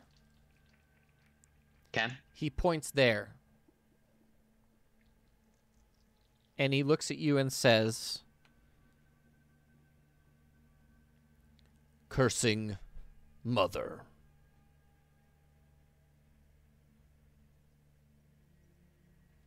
Sava sort of tilts her head, not quite understanding. And then he and for this he like sort of leaned up in his chair with his sword, and he like pointed at this whole thing with his gigantic, like literally colossal sized hand, and then he pointed at you, and he points back at it, and then he sort of sits back in his chair. And the cleric looks at you, and she says, "You can ask more, but it's not guaranteed to be the truth." I think I understand enough. Thank you for bringing him here, but I'm ready to go back. She closes her eyes and Life Bane sort of nods at you as you guys get sucked right back into the canopy with the spider webs as the spider webs fall away from you. The sun has gone down essentially from early morning all the way into late evening. What are you two doing? Is Rap still here? Yeah, Rep would have been just outside the tent. Oh no, you're not in a tent. You're in a giant canopy made of spiderweb. Yeah, would you have gone away from the spiderweb canopy? Do you have the capacity for boredom? No, actually, I don't, as it turns out. But Nice. I would have basically stayed there and waited. Okay. A few hours later, Sabas comes out.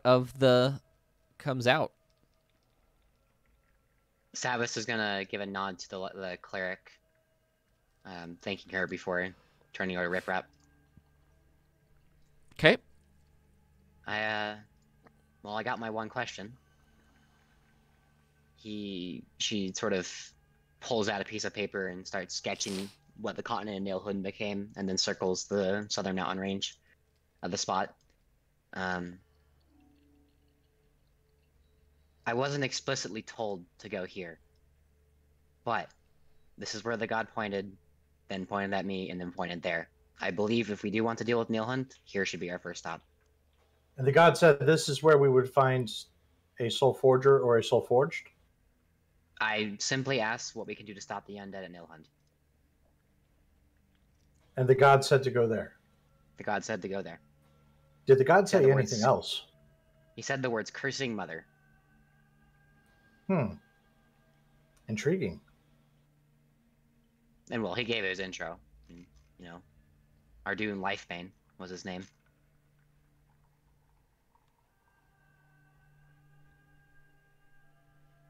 But yes, he did say to go here. We should tell the others. Absolutely. Vidar, what have you been doing this whole day? Have you been just chilling? Or, have you gone on your own mission to talk to someone? What have you been doing? Because you're the only one that hasn't really done or said anything about what you wanted to do today. Would Kuzma have been available for chatting? Yes, for the second day, yes.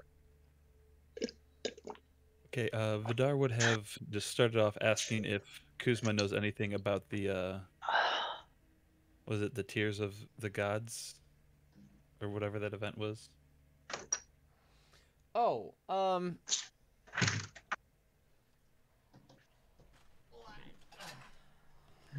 got you. Hold on.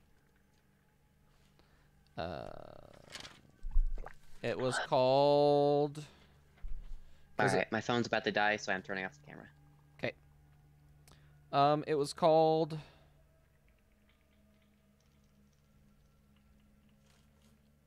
I also have to pee, so I'll be right back. Okay. What the hell? Where did I put it? Well, that's poopy. Tears of Heaven. I think that's what it was called. Marked with you.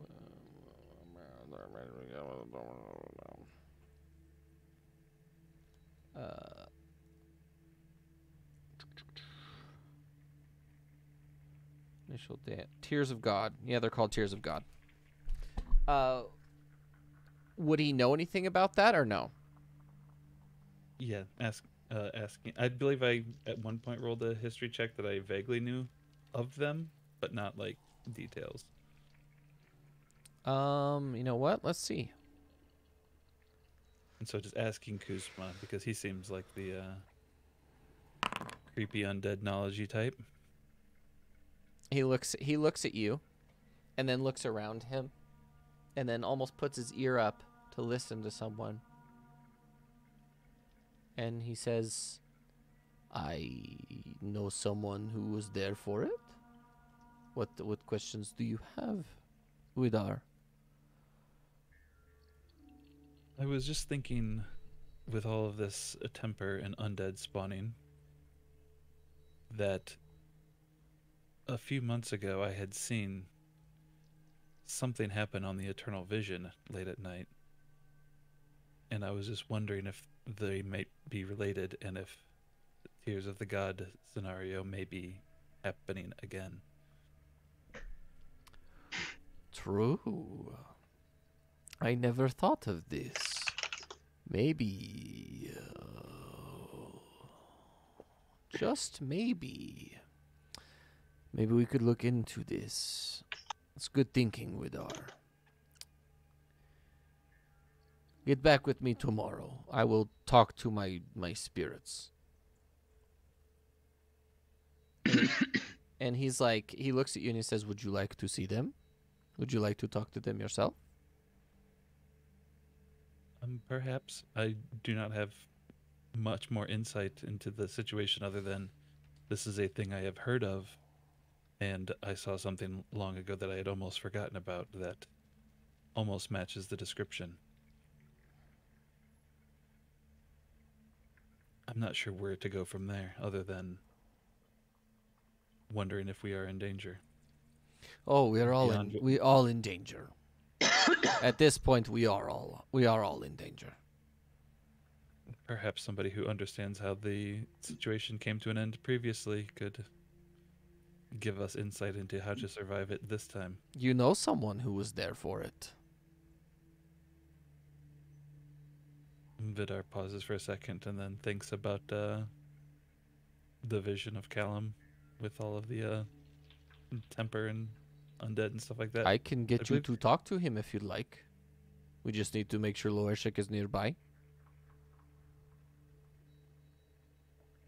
Sure, that might be useful. And actually, like it would be right around this time, like because this would be considerably earlier in the second day. Loershik finished his vision sort of way earlier, and then he came to talk to you, and it'd be right around this time that he's like, mold, and he had that sort of weird interaction. What are you doing? I'm just going to say, Lorishik, would I be able to speak with Callum and then kind of motion over towards Kuzma?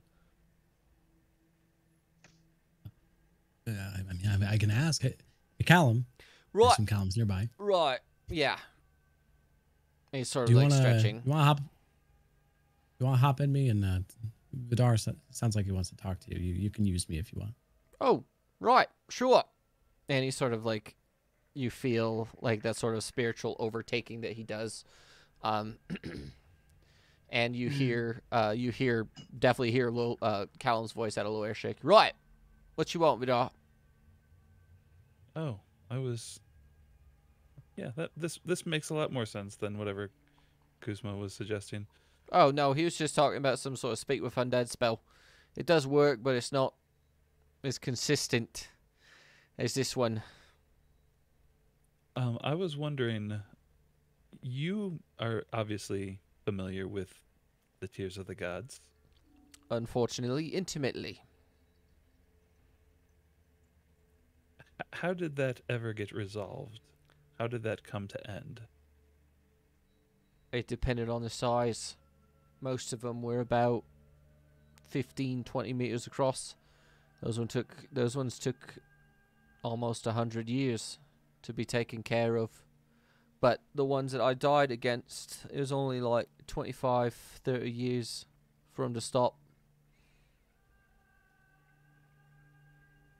So it just depends.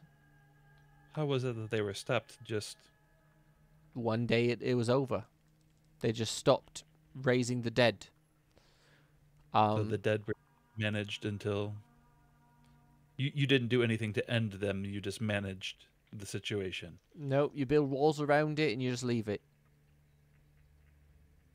Or you take it, you try and move it to somewhere where there are no dead things. But this world is so old. There are so many dead things. There's dead everywhere. Did you see the vision that Zarek, is that his name? From the crystal, the prince guy. What was the prince's name? Oh, Zarek, yeah. Did you see the I did. I was there. I saw it. were those similar to the Not Tears at of all. the Gods? When it happened with us, the lightning was going into the ground, not in the sky. The same you think color, that- same deal, but it was different directions. Do you remember the spawning of the Tears of the Gods and how it all started? The problem is that it happened before I was born, and I just sort of lived through it. I was Do you there. remember I was any, there any for. tales of it starting? Well, the one that I died against dropped right before I was crowned king.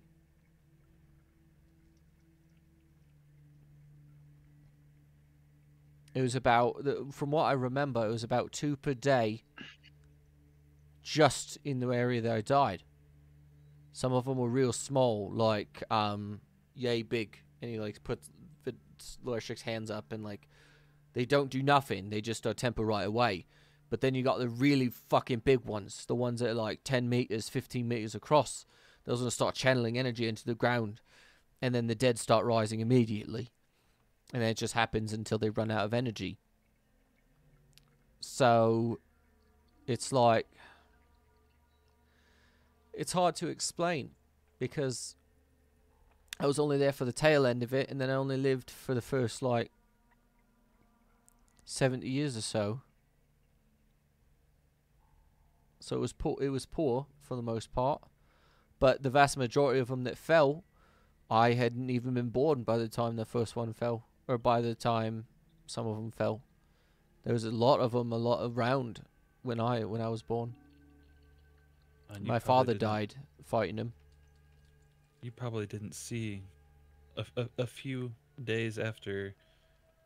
I assume you became friends with Loershik. You were probably still living in his pocket at the time. You didn't see that at night when the Eternal Vision made some sort of behavior that was suspicious, did you?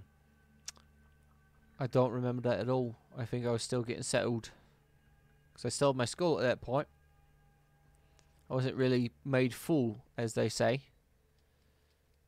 So I was only partially there. You get what I mean? It was like one of Indeed. those things that you're fully aware of what's going on around you, but nothing past that. So you got like, you're in a sort of tunnel that you can only see so far ahead of you and behind you. That's where I was. Right now, I sort of have full perception. I can see this. I can see the Eternal Vision. I can see you. I can see Loeshik. I can see Kuzma. I can see everyone here. But back then, I could only see so far. Even with my spiritual body could only see so far, which is why I was always going places and messing about. Because I couldn't see nothing.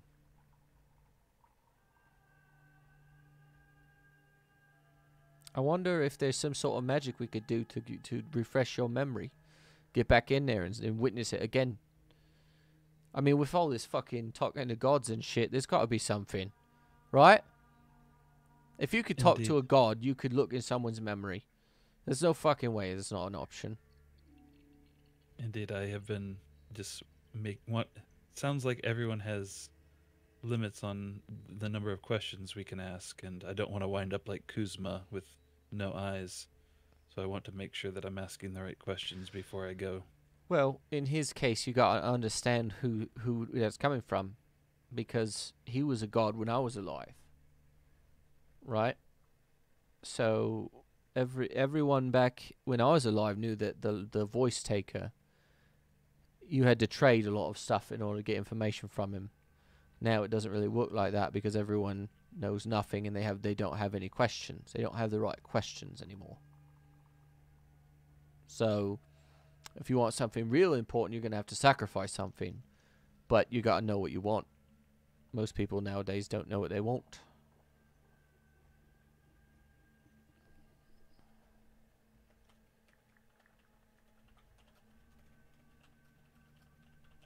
I think I will have some questions for the gods, but I probably need to think over a bit longer and make sure I have the right question to ask.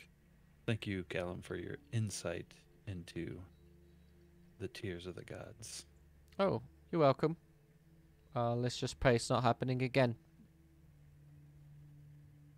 And he sort of withdraws from Loershik, and you feel like a breath of fresh air enters your lungs. Loershik.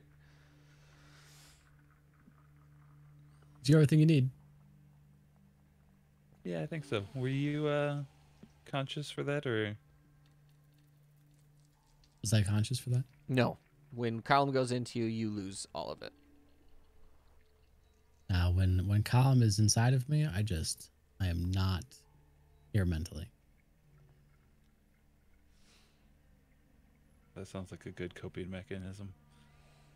And Vidar will relay all of the general idea of the conversation that was had to Loershik.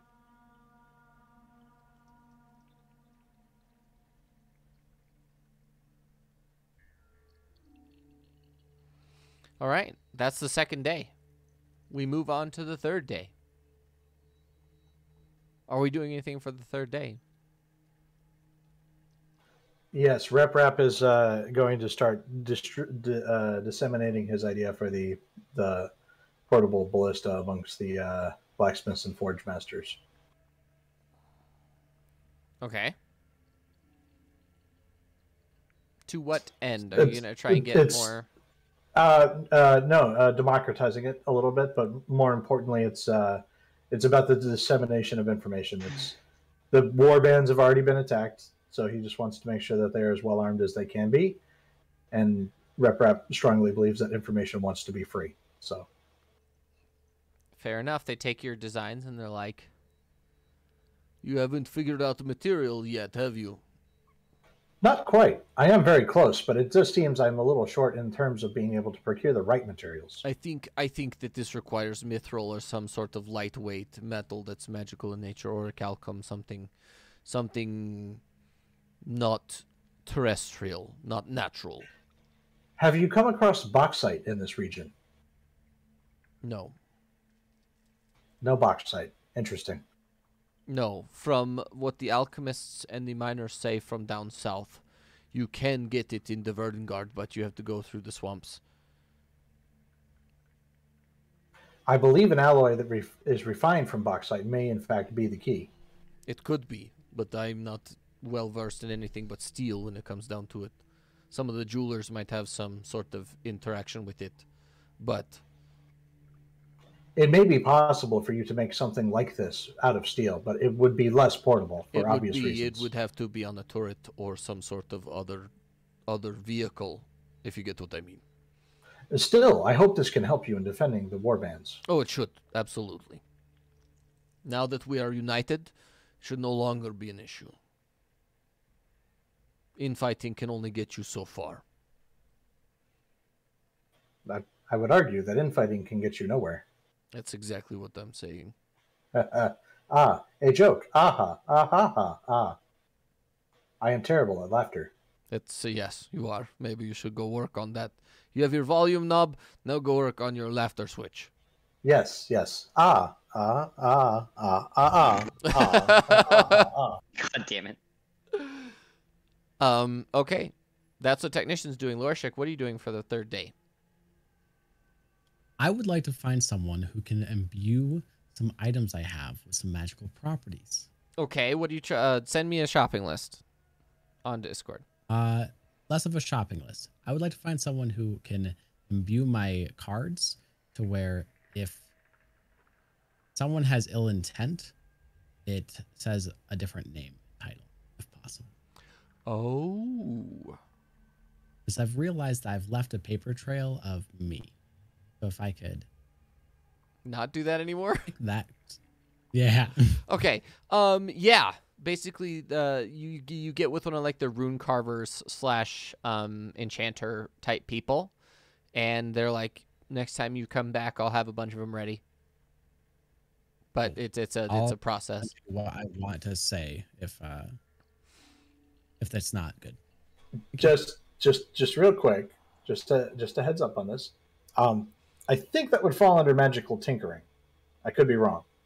But visual effect including up to 25 words of text. The problem is that he wants an illusion placed on it.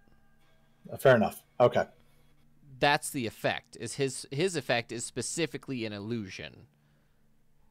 If he chooses that person is not trustworthy or something, right? There's like a if then else statement. But yeah, no, I get it. involves- This doesn't specifically forbid illusions, but I get why you're making the distinction. I get it. Yeah. because there are magic items that do what he says, but they are much bigger and more potent. You get what I mean? Yep, totally got it. Sabas, what are you doing for the third day?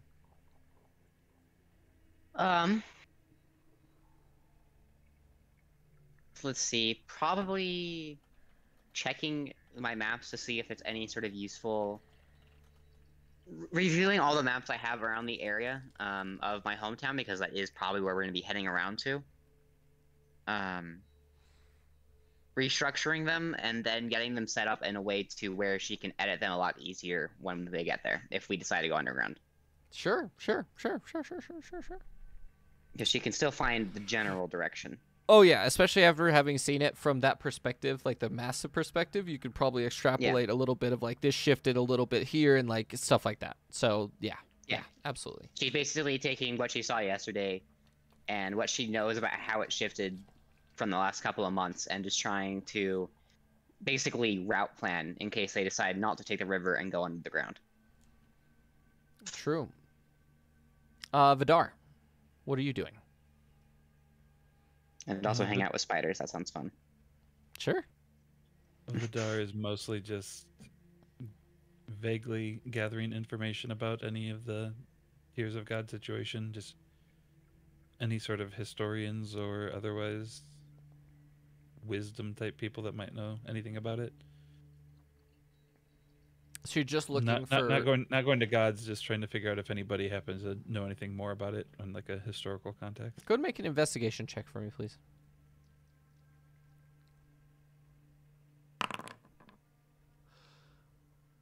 From what you can gather, the event itself is a sort of notable event for the world, but there's a huge lack of information for that time period. Massive. It's almost like that was similar to what's happening now with the whole Dark Ages of information, is that information is just being lost because people are dying, or there's just no one taking notes, that kind of thing, or people are just not looking in the right place. So there's just an extreme like black hole of there's just no information from that time period at all. Yeah, so Vidar's mostly just spending the whole day asking people that don't know answers and kind of waste the whole day doing such. Yeah, but it's still, the potential was there. All right. So after the third day, the morning of the fourth day, Casimir comes to you guys. It's ready. Where are we going?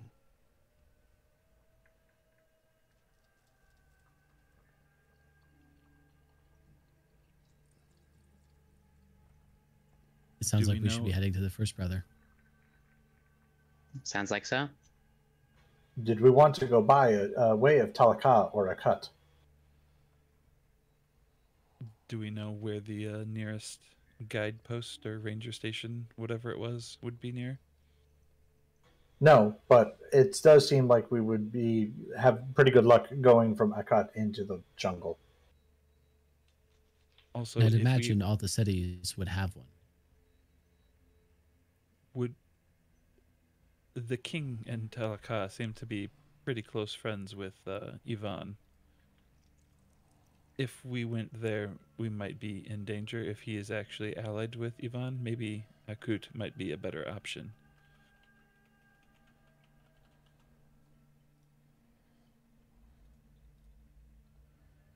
I agree. Akut sounds like the plan.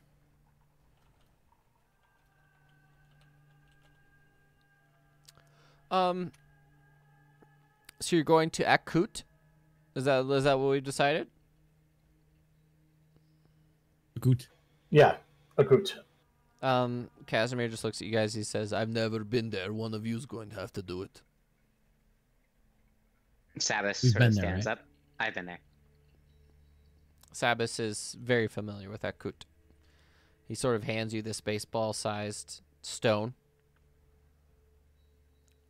I assume it's like a visualize where you want to go, then throw it down Yep. sort of thing. Yep, you throw Right, it. You throw yep. it away from you, and then everyone in your party that you decide comes with you. Savis will, choose everyone and then put them like just outside the city. Okay. You see that portal open up. You're sucked into it, and you land. I might have to delete some tokens. No, I need to put. You know what I need to do? I need to put the Hodjäger. Boop. North or south of it? It's a bit south.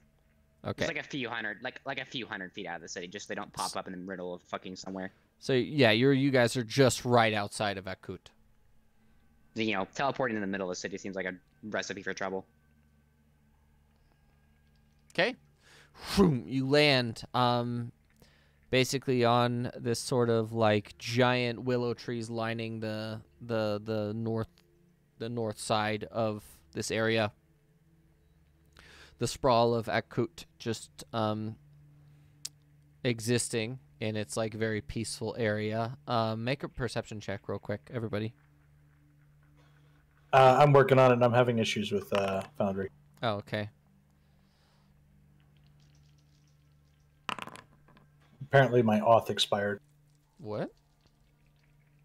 Weird.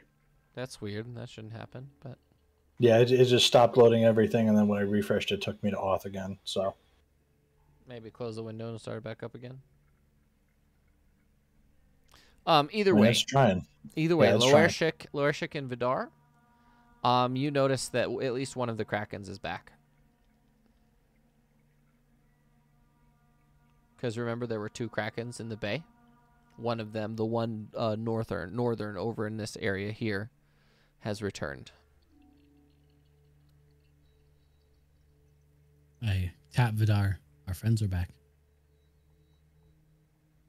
Yes, hopefully they don't go up rivers, and we'll be going in the opposite direction, hopefully.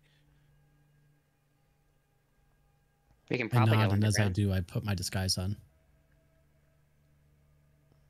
There's also a fairly good chance we can go underground. We do have a way to go underground. We do have someone to guide us if we have to. Saba sort of, jiggles her backpack. I've mapped out this entire area probably 2 or 3 times. It is shifted, but I know how the world's shifted now, and I would there's just certainly a good way to get down there. Or I do I worry can- about water myself, but I don't know how the marshes work with the underground. So I do not go through the marshes. I go under them. fair. I But we cannot have- guide you there. With the world shifting, we might need to want to look out for water. If you get what I mean. Yes. Would you have an accurate enough correlation between the tunnels and the above ground? The location that we are looking for is above ground. Yes. I live maybe a couple of days right away from here, usually. I have mapped out most of this side of the valley. Yeah, she basically side of the lives. mountain range. Her hometown is supposed to be right in the middle of Jirsvala and Akkut, but deeper into the jungle, like over here, under this area here. What we can do is I can go into Akkut. I can most certainly find a colleague of mine, see if they've updated their maps, grab those, then we can head out. I might have to copy them or pay for them, but that is Something we do worth need to the time. do need to be aware of is Yvonne's allies here. We know he has allies here, right? In this area. I do Vidar not believe I am also- known by any of your enemies. Vidar puts up his disguise as well. Yeah. Looks over it. So those of you with Loershik. disguises, we need to be careful. I do not believe I am known by anyone that, knows you. Well, you shouldn't be yet. But something that you specifically, Seba, should look for is wanted posters for these ones. Yes. I think what we should do is, if you guys are willing to accept my suggestions, we should go camp closer to the swamp. Have Sebas go in by herself. She comes back with whatever she has, and then we take it from there. How does that sound? Do we also need to hire a ranger guide? If we go through the marshes. If we go through the If we go through the marshes. tunnels, then I am your guide. Either way, I will either be spending money for maps, or we will be spending money for a ranger. Yeah, In my head, the maps will be cheaper. Rep Rap is going to disguise up as Phalanx. Okay. And he's going to hand Sabas 20 gold. Sabas takes the 20 gold. This should cover it. We'll see. I have my own. So what are you guys doing? Well, I'll be heading into the town. I don't know if anyone's going to come with me. It didn't sound like anyone was going to come with me. Nope, just prepping for future travels. We should camp closer to the marshes. That way we will remain out of town. Sabas, we will show you just over there, towards the marshline. Do you see? Sabas nods. I can remember. So yeah, I think we should move over there and make camp. All right. Per Casimir's suggestion. You guys get closer to the area and basically skirt around Akut as Sabas goes into Akut. The last time you were in Akut, Sabas, it was a lot lighter in both basically color and like humidity. The area has become a lot more humid, and a lot of like the standard torches that were around and lanterns and stuff like that have gone out or are just not maintained anymore. Okay. Are you looking for someone specific? No, because I did not make a list of a bunch of people when I made my character. So there is one person that you remember could possibly be here, and he's one of the sort of Okay. what are called feral lizard men. So the feral lizards live in the swamp, and they are more akin to that Warhammer fantasy lizard man with the geckos Gotcha. and the huge lizards and stuff like that. They're not like Loershik or you, where you're a little bit more streamlined. They're a lot more aggressive and stuff like that. Feral. And you remember his name is Nuchet Cha. N-U-C-H. Mind typing that to me? Yep, I'll send it. I'll message it to you right now. Yeah, so I'm going to be searching for this person. Check the wanted posters like I was asked to. And then also, yeah, mostly just wanting to find... Yeah, mostly wanting to get these maps, whether they want me to copy them or use them. Okay. Yeah. He had a little shop just on the the edge, because a lot of the lizard men don't like to go into the city proper, so they have like a bunch of like houses on the outside that are built out of this like really beautiful bright yellow sandstone that actually comes from the swamp and is sort of imported. And he just had a little tiny shop with like a bright jade green door. And you remember him being one of the like gecko types. Do you want me to roll anything to find this, or do I just know? What it No, is? you remember exactly where his house is supposed to be. So do you head Yep, that way? Yep. Walk through the city, check for a bounty board, then go there. Go ahead and make an investigation check for me, please.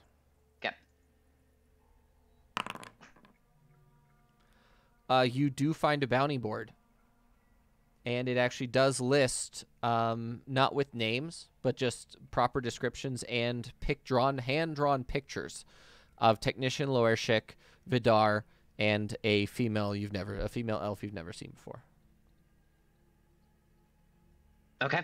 Sabas is going to pull out a piece of paper, sketch, and basically copy the bounty note for the woman they've never met, and then go to the hut and try and get the map. Okay. You walk into this hut, and right inside of it, there is this like gecko man. And he sort of chitters at you. He goes, I remember you. Hello, Nutchet. How you doing? Hello, Sabis. How's things? Going all right. I've well, the shift made a lot of things hard when it came to cartography, but other than that, I'm doing great. Good. What can he do for you? If you have been continuing your cartography, a map of the underground from here to Talaka would be incredible. Sure, sure. A lot of the tunnels have flooded, but also they have become breeding ground for large aquatic basilisk. So, if you choose to go in tunnel, be ready for them. They are not good things. But is there a way through that does not require you to go through a flooded tunnel? There is one, but you also need to remember that there are. I'm warning you about the basilisk. Flooded Yes. tunnels breed basilisk. Basilisk go into a regular tunnel. So just be aware. Oh, yes. And they also have these new variant of vine creeper that attach to the ceiling, and they pick you up and devour you. It's very scary. And do these vine creepers hang around the flooded tunnels, or are they growing throughout? Everywhere. They don't All right, like. and how would you They kill don't them? like fire. They don't like heat sources. All right. How much would you want for the maps? You can have. I have more copies available. If you could map out extra tunnels as you go, I will accept that as payment. Always. I'll make sure to come back and give it to them in a future day. Thank you, Sabis. Oh, also, there is new. And he's like struggling and stretching. He says there's new tribe out. Blood hunters made exclusively of the large crocodile lizard mens. Okay. So be aware and stay clear. Would they be looking for me, or they just kill No, indiscriminately? they kill everything. Okay. Are they clad in any symbol or armor to look out for? Their armor has accent of red jade. Red jade. Okay. Red jade.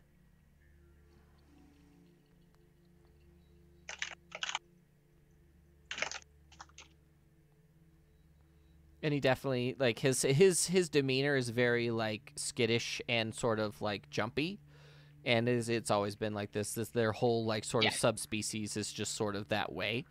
And he sort of hands you like this large leather map case that your maps are like standard paper size ish, but his are enormous.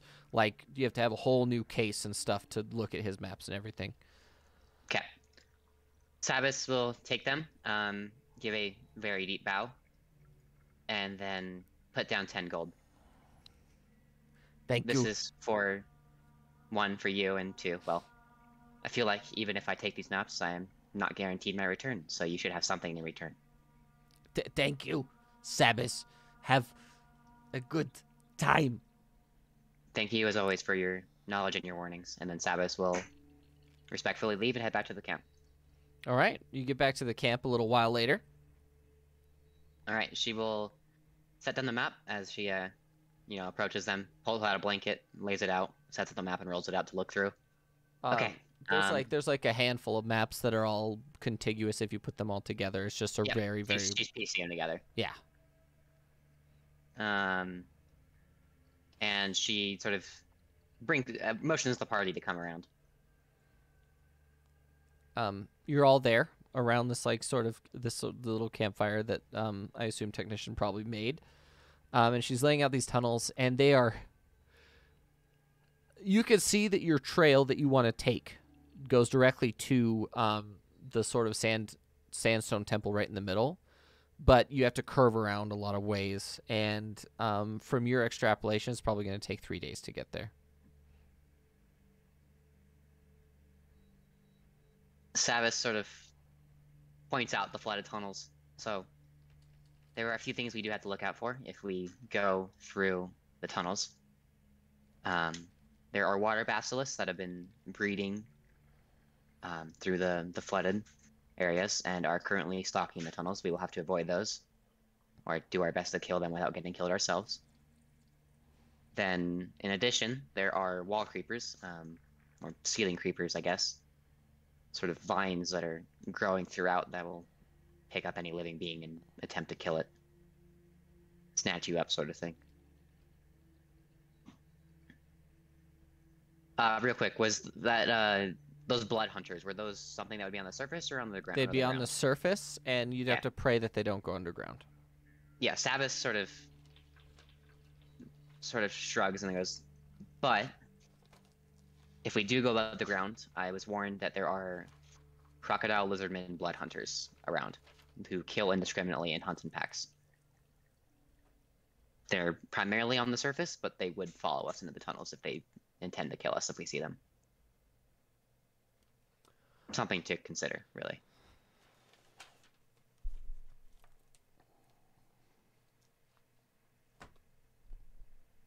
Blood hunters, you say? That was what my friend described them as.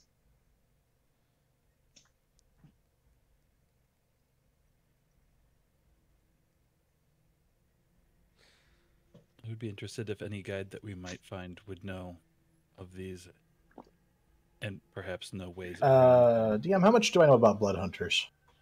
So the Blood Hunters is the name of their clan, specifically. Sabas, would you describe what they look like? Yeah, she's going to describe how they're in armor with red jade accents. The crocodile lizardmen. Okay. Go ahead and make a history check for me, technician. At advantage, please.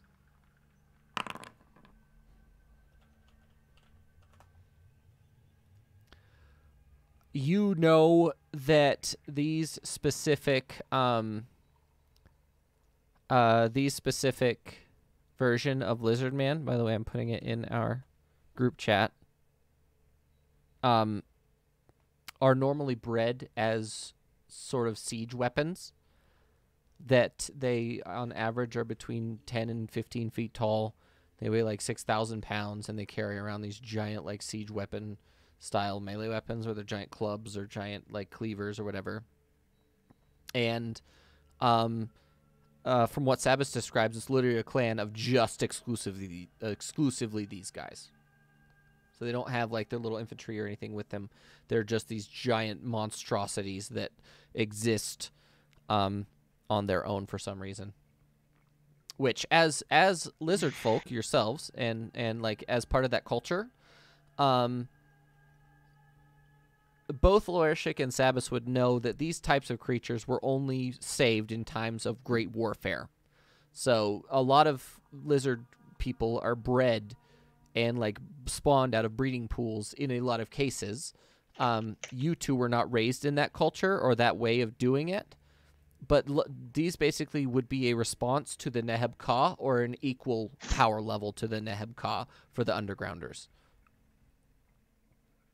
So that would mean that Loershik and Sabas, you understand that there's something wrong with the lizard men who are on the surface, or something bad is happening if they are breeding these creatures.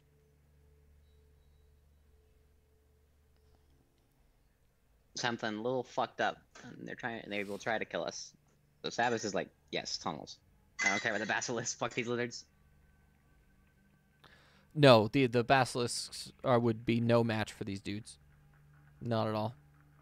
No, that's what Sabas is thinking. He's like, yeah, fuck these lizards. Let's just go underground and deal with the basilisks. Do I have instead. to? Would I choose basilisk? Oh, and then a little bit of I found a very poor size comparison chart that I'm gonna put in there. That's a size comparison chart for those of you who are interested. Yeah. Sounds alright. Yeah, they're enormous. They're not good guys. They're really bad, and they have dubbed themselves the Blood Hunters. So, yeah. So, I think this is where we're actually going to leave this episode, because I think it's a perfect spot that we're just at a jumping off point, and we can move into it next session. And I think it'll be really good. Get some combat, some dungeon crawling going, and so on and so forth. I think it'll be a good time. So yeah, I hope everyone had fun. I know I did. Dropping some mad lore on you guys. Just a bit of lore. Just a lot more mystery and a lot more questions to be answered than were answered today. But yeah, that's usually how it is with new worlds and stuff like that. So yeah, I hope everyone had fun. If you want to go subscribe on YouTube, I should be able to put this episode and then the next one up, or the last one up. I don't know if Twitch did it. They didn't give me a notification. So Yeah. Hopefully we'll see you next week Tuesday. Christmas is coming up, so I'm not really sure. Our schedules are probably going to be pretty crazy. And I did want to let you know that there will be a Christmas-themed one-shot with Moxie, Purge, Jenkins, and Gareth coming up as well. Ooh, that sounds fun. In the near future. And yes, this one will also be horror-themed because I love doing horror-themed things. So, and Alpha Kiss may or may not show up. So, yeah, everyone have a great week. Stay safe, do the right thing, and we'll see you next week. Bye! See you guys.